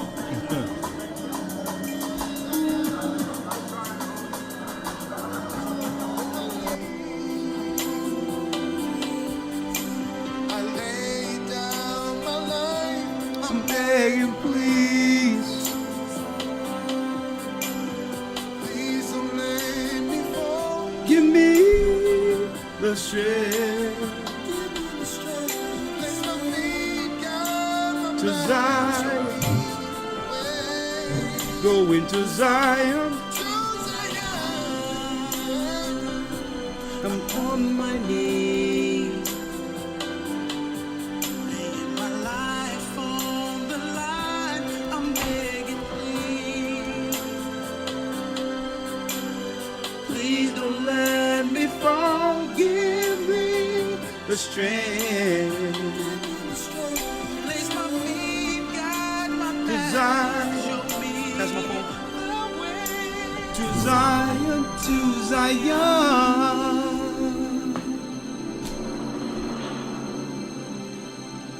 Oh, that boy, he killed that. I gotta see it once more.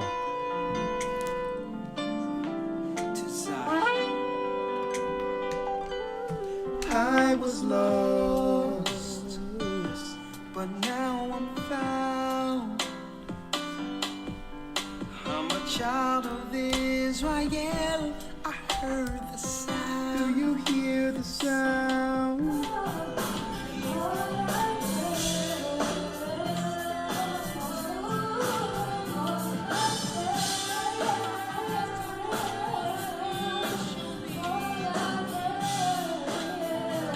That girl can sing.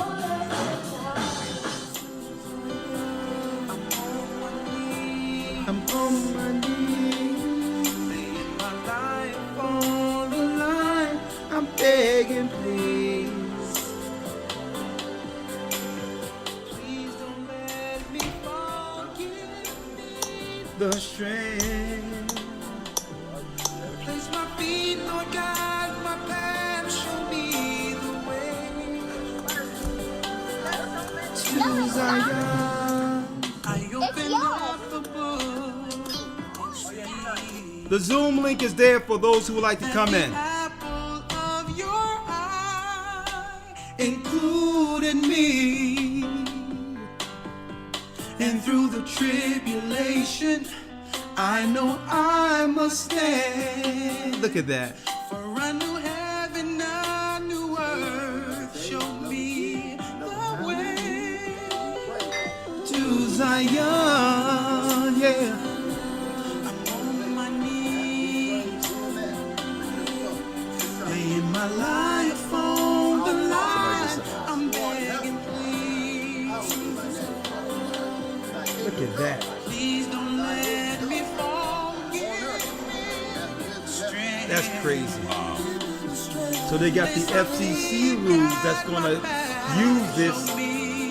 But if they put this in place, then they can justify everything else. Everything too. else. Right, exactly. Somebody just said that to me. Right. I feel the Spirit calling me, drawing me. Look at the Most High's people. It's happened with my family. I know it won't be long. When they're gonna look for me, I'll be gone home. Yeah. Israel is calling us, calling us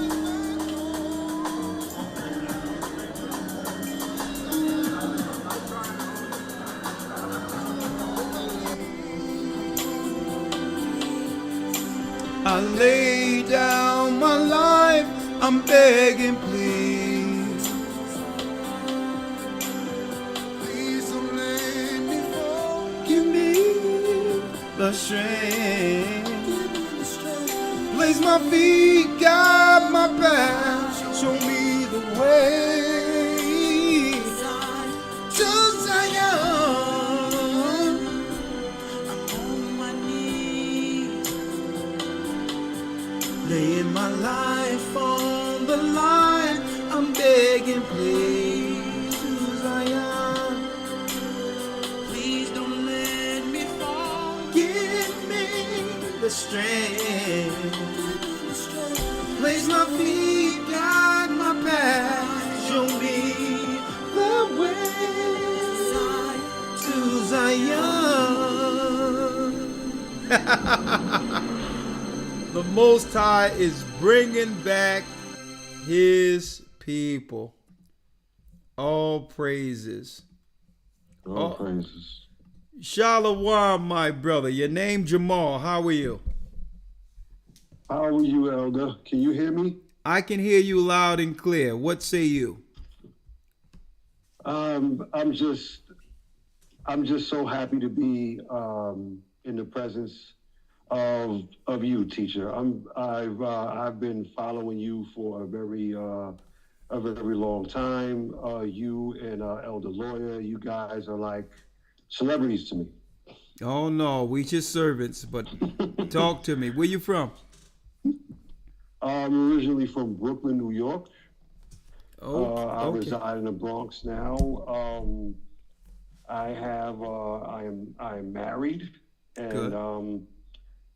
I am just trying to really change my life around as far as not to say that I'm doing anything bad or anything like that, but I'm trying to just really connect with the Most High, and I think it's really hard to trust a lot of people nowadays.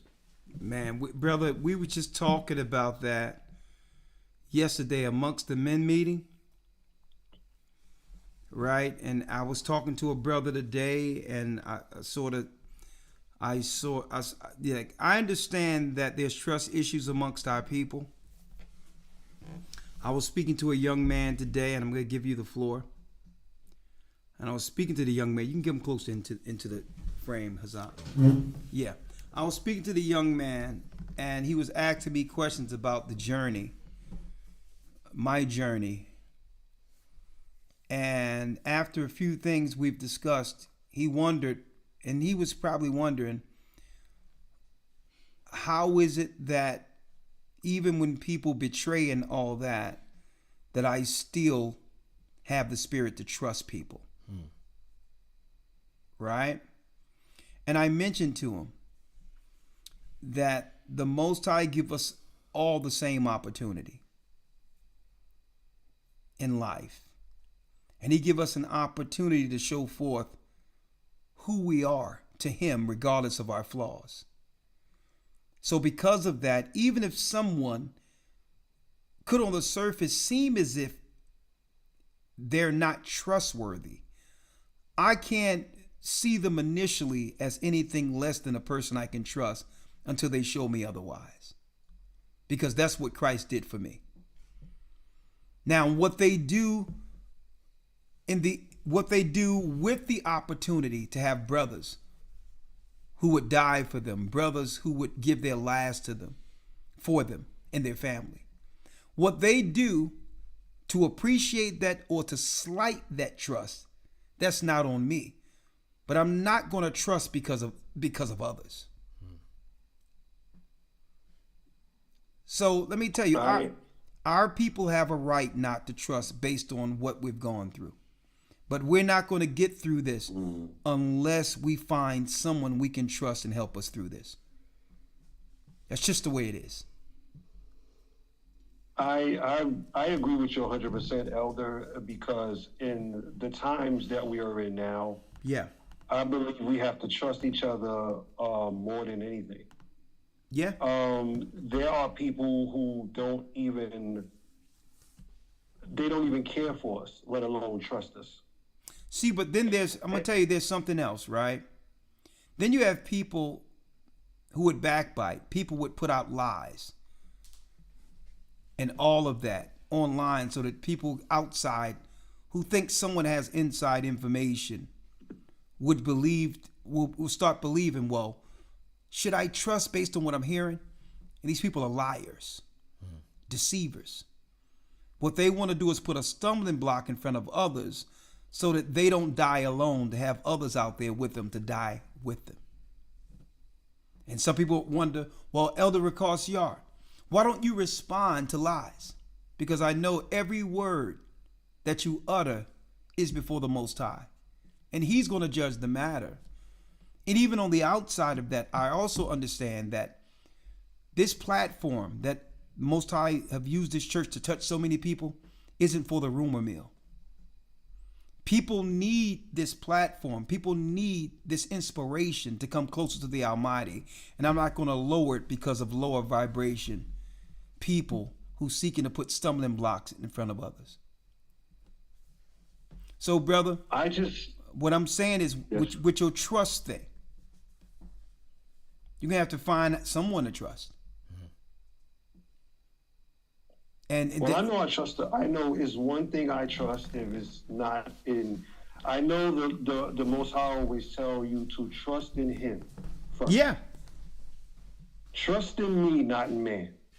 Yeah, but we are. But there's a part of Him in us as well. So okay. Let's talk about not trusting man. Should I trust you?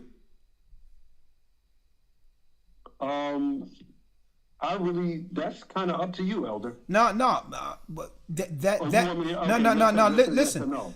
no. I put that rhetorical so that you didn't have to answer it. Oh, That's why the Most High says, "Let the Most High be true and every man a liar." Right. So when he says, "Don't trust in man and make and have that man be your strength, and let man be your trust," this is a man that's telling you to trust in him and not God. So a lot of people look at that scriptures, and anybody that has been around me, they know that I would never tell someone to trust in me in particular.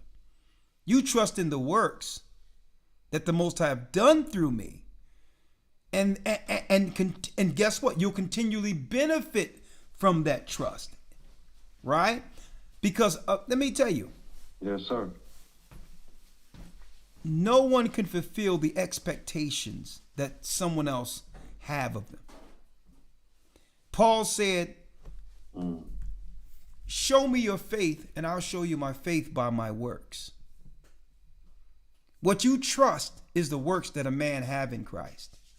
That's what you trust, right? So the whole thing is, when I hear people say trust in man, and it justify them being alone. Well, Peter was a man, and Christ put his church on that man, and he put that church on that man a little after he told that same man, a little before Christ died, the first thing he said was, "Get behind me, Satan." So Peter was a man that Christ would trust, but still recognize his faults allow Satan to intervene. So when it says trust in man, it's not saying that you're not supposed to trust in men who have a work in Christ. It's talking about trusting in a man who's saying, "Trust me," outside of what the Most High is saying. That's when you're trusting in man. Okay. Or you're gonna find yourself as a stray bull, roaming alone without any help in a time of trouble. And I see so many people out there, brother, believe it or not, they justify themselves and they get angry when people are listening to the church. They say, "Man, you trusted in man." No, you want me to be out here and die with you. What's wrong with trusting in a person who would give their life for you, who you're amongst a body who will protect you and care for you? They'll make you believe something is wrong with that, or they'll try to make you believe you're being sunned. When if anybody know Ricard Shiar, when anybody, let me tell you, anybody who know Elder Ricard Shiar, right, or Brother Ricard Shiar, the last thing I'll do is try to son another man. I don't disrespect men of the Most High. You are equally valued, and you have a part in a say in what this is once you have proven your mettle like everyone else. Okay, so I don't son another man. I don't want nobody carry me around in sticks. I don't want people doing anything for me. I serve you. And that's really just to say that, being that you were once, you are a child of God, and you were younger, and you went through the trials and tribulations and things in your life, coming from a neighborhood you come from, North Philly. I've never been there, but I know it wasn't always a happy place, and there's a lot of things that our people go through on the streets, when you were growing up, and still go through today. Man, so let me make it clear. North Philly, brother, let me tell you, North Philly was the best time of my life. The best time of my life. Because what the scriptures even tell you, what great thing come out of Nazareth? Looking from the outside in, it's all of that. But when you live in and able to go through it, you appreciate it. That's right. Because one thing, people can say what they want about people that I've been raised around North Philly. You know what I missed about North Philly? The people that I was raised around were real. All the men that I was, even if they didn't achieve anything, they are what they presented, and never try to put up a facade showing themselves to be anything other than that. Even if I see them today, they're the same person they were when I grew up with them. And I'd rather have that than what people would actually think is all put together in affluent areas. At least growing up in North Philadelphia, the people I grew up with were real people. They were real people. So you get in these affluent areas and everybody is a facade. Everybody is coming with their accolades, but they're fake as fake can be. So North Philadelphia, I don't believe I would be doing this work if I wasn't raised in North Philadelphia. Because then you have to feel the pain of your people. You have to see the pain of your people. You have to understand and see our people at the lowest to understand that, guess what? No one is coming from the outside to save us.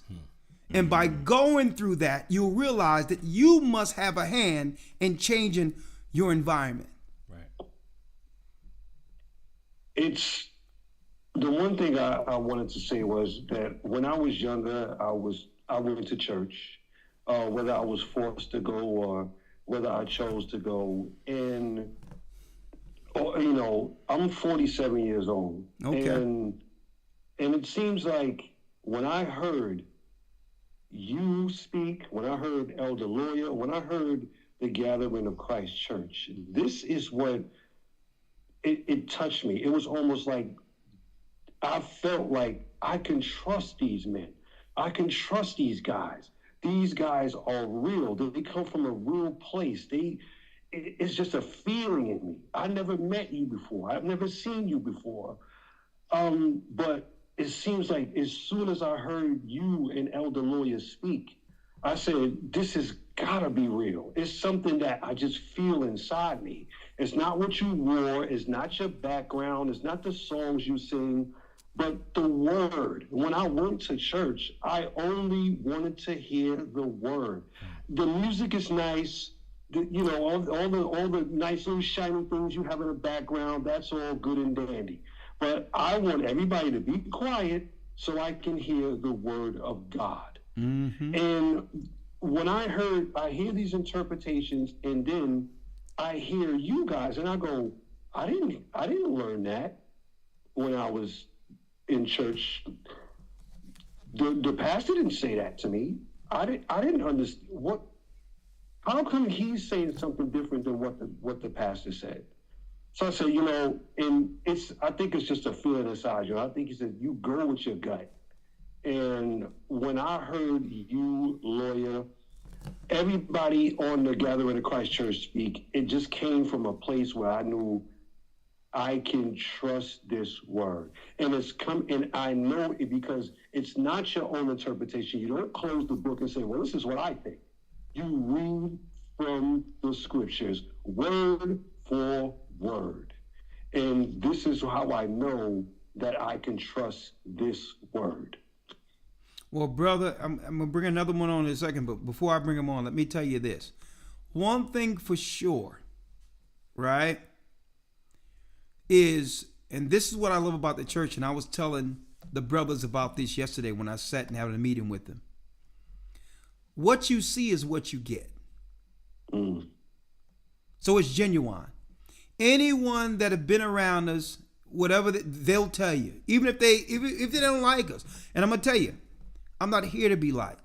I'm here to do what the Most High sent me to do while there's still time to do it. So all in all, anyone that have been amongst this church or been around us personally can tell you, what you see from that side is all you will see when you're amongst us. This is what you get. Okay, you get the word of God. You get brothers who will be down with you to the end. And guess what? I'm a little jokester. I have sarcasm too, right? I've said this. I love I mean, but I know you got to bring somebody else on, and I've said this to myself. I said, he talks. He's not trying to be funny. He's not trying to be a comedian. But certain things he says just makes me laugh, and I'm like, that's just in him. He's not trying to be a comedian. He's not trying to say, let me throw a joke in there. He's just being genuine and real, and it just comes off that way. Brother, this is what it There's is. nothing wrong with that. This is what it is, brother. I think the Lord has a humorous side to him too. Absolutely. When the Most High say Esau can build up, but I'm going to throw down. Who say, what God tell people, listen, you can build up, but I'm going to throw down. Tell me the Most High ain't a brother. Who says I'm going to throw down? That's in the scriptures. He says, Esau, you can build, but I'm going to throw down. Again, that's not something you added on. That's just man, there. the Most High said, that he's going to beat cats to powder. I mean, who makes those analogies if you don't have a sense of humor? Beat you to powder. You know what I mean? And as soon as I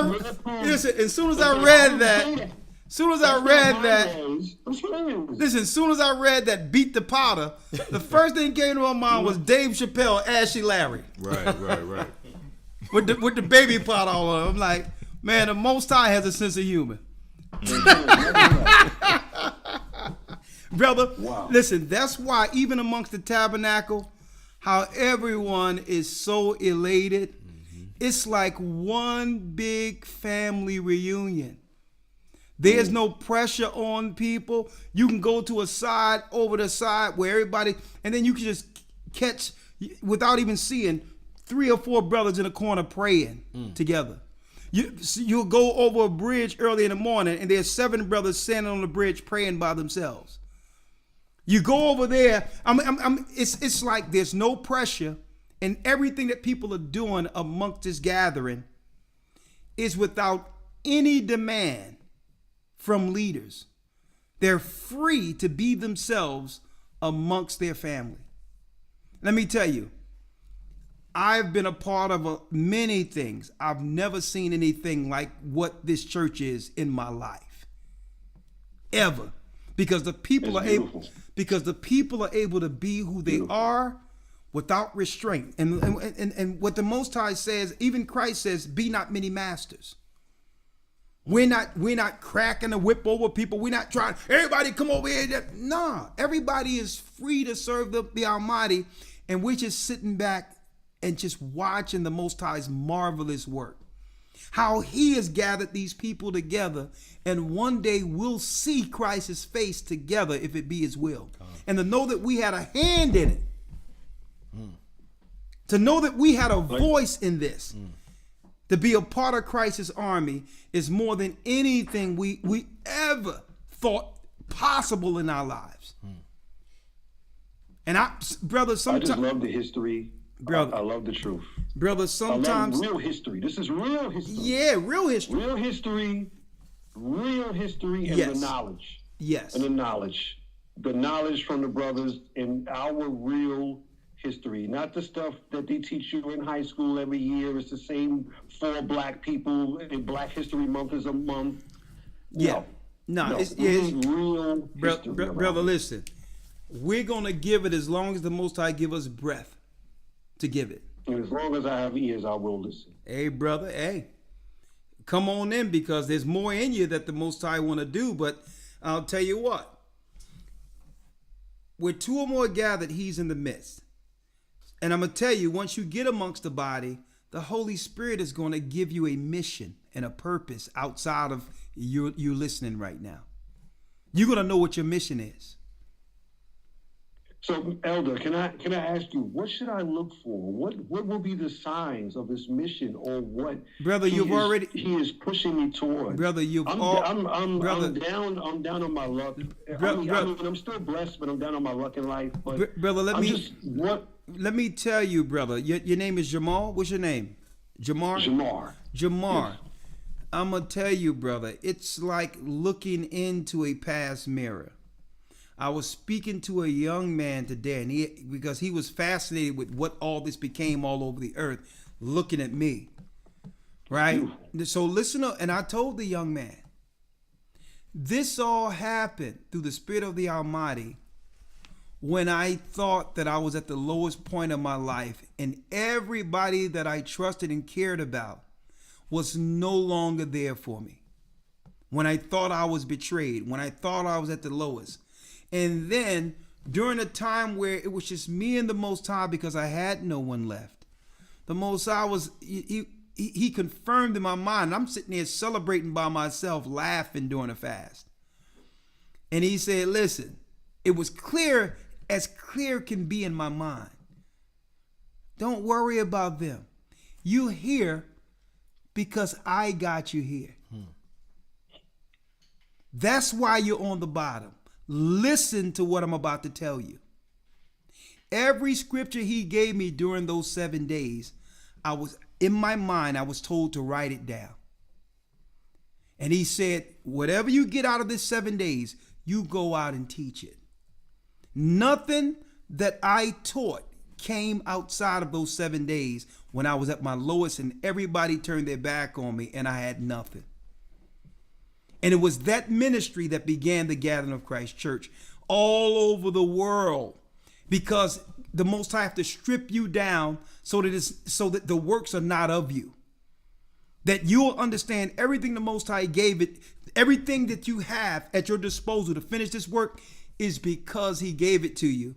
And you'll always appreciate that moment when you had nothing and the Most High sent you on that mission. So, brother, you don't know what it is to serve the Most High unless you're brought low. You're in a higher position than you believe right now because you're ready to be molded from the bottom up. So you're not down on your luck. You're exactly where the Most High need you to listen. Just listen. Join the brothers amongst the body because you're the saints, part of the saints. Get baptized and go on your mission with the body of Christ. You're not down and out.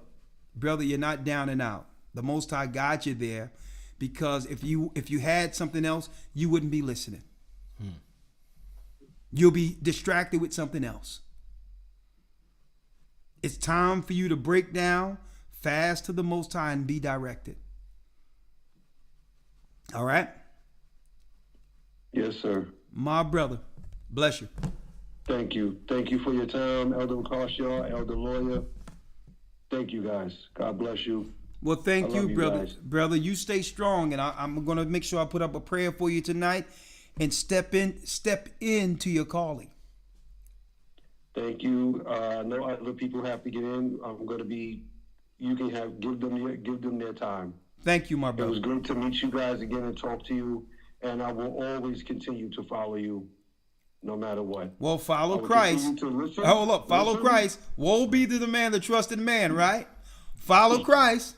Yeah. Okay, all right. Yes, sir. Yes, sir. Yes. Shalom. Shalom. Blessings. All right, last call for tonight. You know, I can do this all night, but I got a camp to get back to, and I got some oxtails to deal with. Golly. Shamo. And I'll tell you what, young man, I think I got a little corner of it. I don't know how much I can give you, but we're gonna warm up something for you. Because that's the type of brother I am. When I can share these oxtails, that's a real brother. Oh yeah. Man, these oxtails are telling. Right? Look at that. That's all cracking up, man. All right. I'm gonna have y'all break that down. How you doing, Ann? How are you? Hello. Good evening. Good Hello. evening. Ann Tang. Yes. Man, you know, I used to drink Tang growing up, and they told me what was in it. Remember that Tang? That orange? Yeah, tang juice. That orange drink? Yes. Hey, Jamal, come on, man. Put your mute button on. Sorry, Elder. Ann Praise the Tang. Most High. Elder, how are you? Talk to me, Ann Tang. Talk to me. I'm so. This is my first time calling from India, actually. From India. Yes. How are you, elders? How's Elder Lawyer? From Ethan India? Hazak? Shalom, shalom. Yes. Shalom, Sister, shalom. you look like a regular old black sister from North Philadelphia. How you get up in India? What's your family? Thank you, Elder. Actually, I'm a Chinese, born and brought up in India. No, you one of the real Chinese, one of the original Chinese. You looking blackety black, girl. Hold on, Thank you. I need people to see what the real Chinese look like before those Greek babies came up in there. Hold on, let me show people what the real Chinese was looking like. But you know Israel went in different parts of China, right? Yes. Because I'm looking at I that. just came to know the truth. I Yeah. just came to see your channel from Jan 2020. Well, I'm gonna bring you in. Hold on, let me bring you in real quick because you gotta I'm seeing a Judah nose up on you now. Let me see what we got going on here. Okay. Let me tell you, our people are scattered throughout the four corners of the earth. Mm-hmm. All right, let's see here. Miss Tang. Where you at, Miss Tang? Let me blow you up here. Let me blow you up. All right, I'm going to go there. I'm going to go here. And we're going to bring Miss Tang up into the house. Right? Where you at? Hold on. Hold on, Miss Tang. I got. Okay, Go ahead. Elder. There go Miss Tang. Where you say you from China? No, I'm from India. My grandparents came from China, actually. You from India, Right but now that I'm in hey, India. my mama had a nose just like that. Judah got somewhere up in China. I'll tell you that. All right. But I'm in- So give me the history of your family. All due respect. You said you've been Yes. you've been following the church. How did you find the church, the Gathering of Christ Church? By God's grace and blessing, it was through my brother John. He bought, like right now, I'm having some issues in my relationship.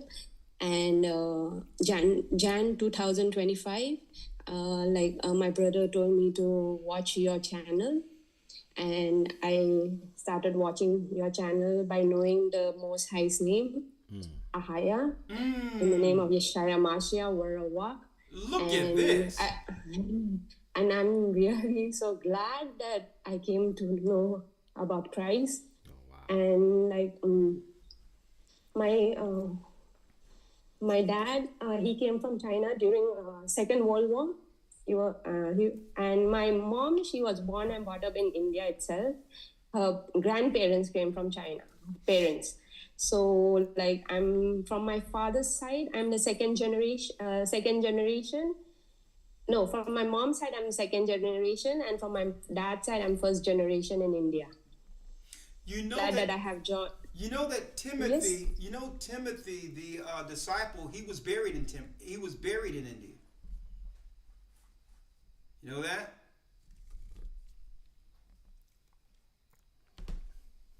Oh, come on! I think her internet is jammed up. But isn't this something, Elder Lawyer, all the way from India? Gone. I think you're. I have even joined your Hebrew Bible Academy. Hold up. I think your internet is back. So, did you know that Timothy was a disciple who baptized over there, and he's buried in India now? I heard about Thomas, but not Timothy. No, Thomas. I'm sorry. It was Thomas. Yes. It was Thomas. Yes. Not Timothy. Thomas. Yes. You are correct. Yes. But did you know it was Israelites scattered there? That's why he was there. Yes. Look at that. It was Thomas. You're absolutely correct. Look at that. Thank you. And you're in the Hebrew Bible Academy? Yes, this is my second time in Hebrew Academy. Oh, man. It's time for you to get baptized, isn't it? Yes, I would love. And Elder, if you don't mind, you said that you are going to Canada on the first fruit. My brother would love to join Canada Body Branch, but he doesn't know where it is. He also joined the Hebrew Bible Academy this season. Okay, do me a favor. In your Hebrew Bible Academy package, there's an email specifically for the Academy members. You see it? Yes, I Look have at already emailed it, but I never got any reply. Many times I have emailed even my Okay. issue. I just wanted to know like what Okay. suggestions. Well, let's do this, and you will get a response by tomorrow. Thank you, Elder. GOCC South, SOUTH. Okay, I'll write it down. GOCC South at yahoo.com. Elder Lawyer will look at that email and forward all the information to me and Shawan to contact you no later than Friday. Thank you, Elder. So it's GOCC South at yahoo.com? At yahoo.com. That's SOUTH. Sure, Elder. Thank you, Elder. I'm so glad, like, this is my first time. I was really shy in speaking, but well, I'm you so don't glad have to that be I feel. shy. You are our sister. You are our sister. And actually, my brother, he wants to get baptized in the body. He's in Canada. That's He fine. got me to know Christ, yes. Well, And when you come to India, let me know. I'm in Hyderabad. what part? Hyderabad, south part of India. Okay, you're in the In south Hyderabad. part. Okay, so you're not in the Yes. you're not in the village. You're actually in a nice area. Yes, it's an IT sector area. Okay, all right. So, hey, the Most High is waking people up all over the earth, sister. Gathering the elect to the elect. We're gonna set up a baptism, and believe it or not, I'm gonna contact you, and we're gonna see if we can get somebody Please. to fly over there to you and I baptize you. I always wanted to speak to you in person. Like personally, I have some issue. I just want some guidance for my marriage. So like Okay. Well, yes, I have been writing email, but I never received any reply. But it's okay. Well, you but don't I'm have so to worry glad that about I it was now able to because speak to you. you did the right thing. You came through, and through that, Elder Lawyer gonna give me your information. I'll probably speak to you no later than tomorrow night. Yes, thank you, Elder. I'm so glad and happy Feast of Tabernacle. I even watched Elder Deacon has asked some videos at GOCC Media. There you go. All right. Yeah, he's with me right now. Right? Yeah. I'm so glad I was able to speak to you all, and may the Most High bless you all for all you all do. Well, thank you, and may the Most High cover and protect your family during this time of tabernacle. And hey, you and your brother will soon be a part of the fold, so that's a blessing, right? His whole family is in Canada, Elder. Well, Yes. hey, maybe he can come over to Detroit during dedications, and after that, subsequent to that, I'll be making an announcement for either Toronto or another part of it, or central part, and maybe at that time I can meet your brother there. Yes, praise be to the Most High. I have with the Most High, so definitely. I'm gonna tell you, I'm looking right at you, sister. You probably was born in China, but you definitely look like Jake got somewhere in the mix.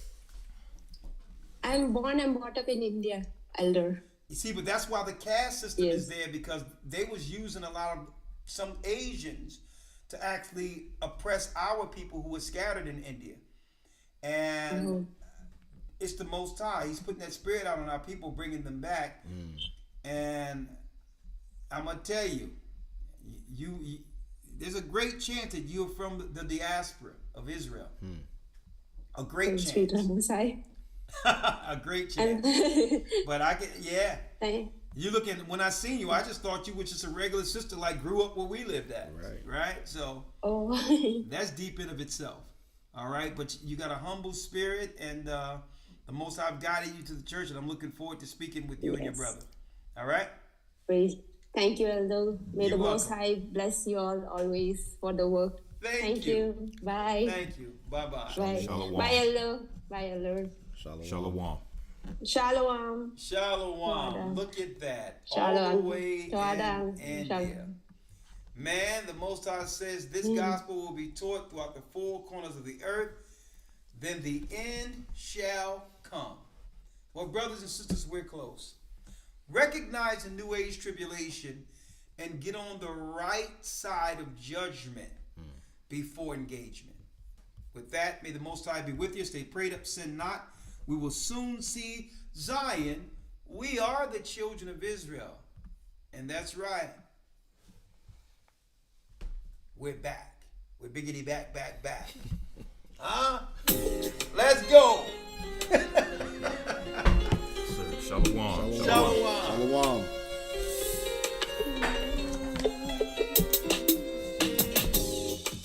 The East is where we're from. Yes, sir. The 12 praises. tribes of Israel. 721 BC. The Assyrian king, he took us down, we fell. With the great escape we went through the Euphrates. The Lord held the water still. To a land where no mankind To a land where no mankind dwelt, we went. The 12 tribes of Israel. So we be Manasseh, the Cubans, we from Puerto Rico, and Cali from the Isles of Hawaii. The Lord is calling back Israel. I kind of like that. Off the spirit. With the Dominicans, our highest gathering Israel. The Arabs and Africans told us, At gunpoint. together our wives and children then sold us. Belly of these great ships we traveled in fear. I really don't want to deal with it tonight. By the rivers of Babylon we found our brothers here. A higher gatherer. In Colombia, Reuben from Australia. Issachar, the Mexicans. A highest gathering Judah, the Negroes. Benjamin, the West Indians. Levi, the Haitians. A highest gathering Israel.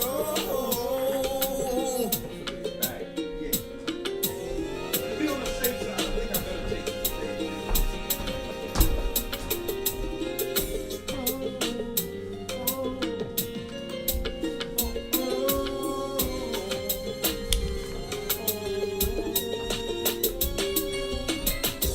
Asher in Colombia, Reuben from Australia, Issachar, the Mexicans.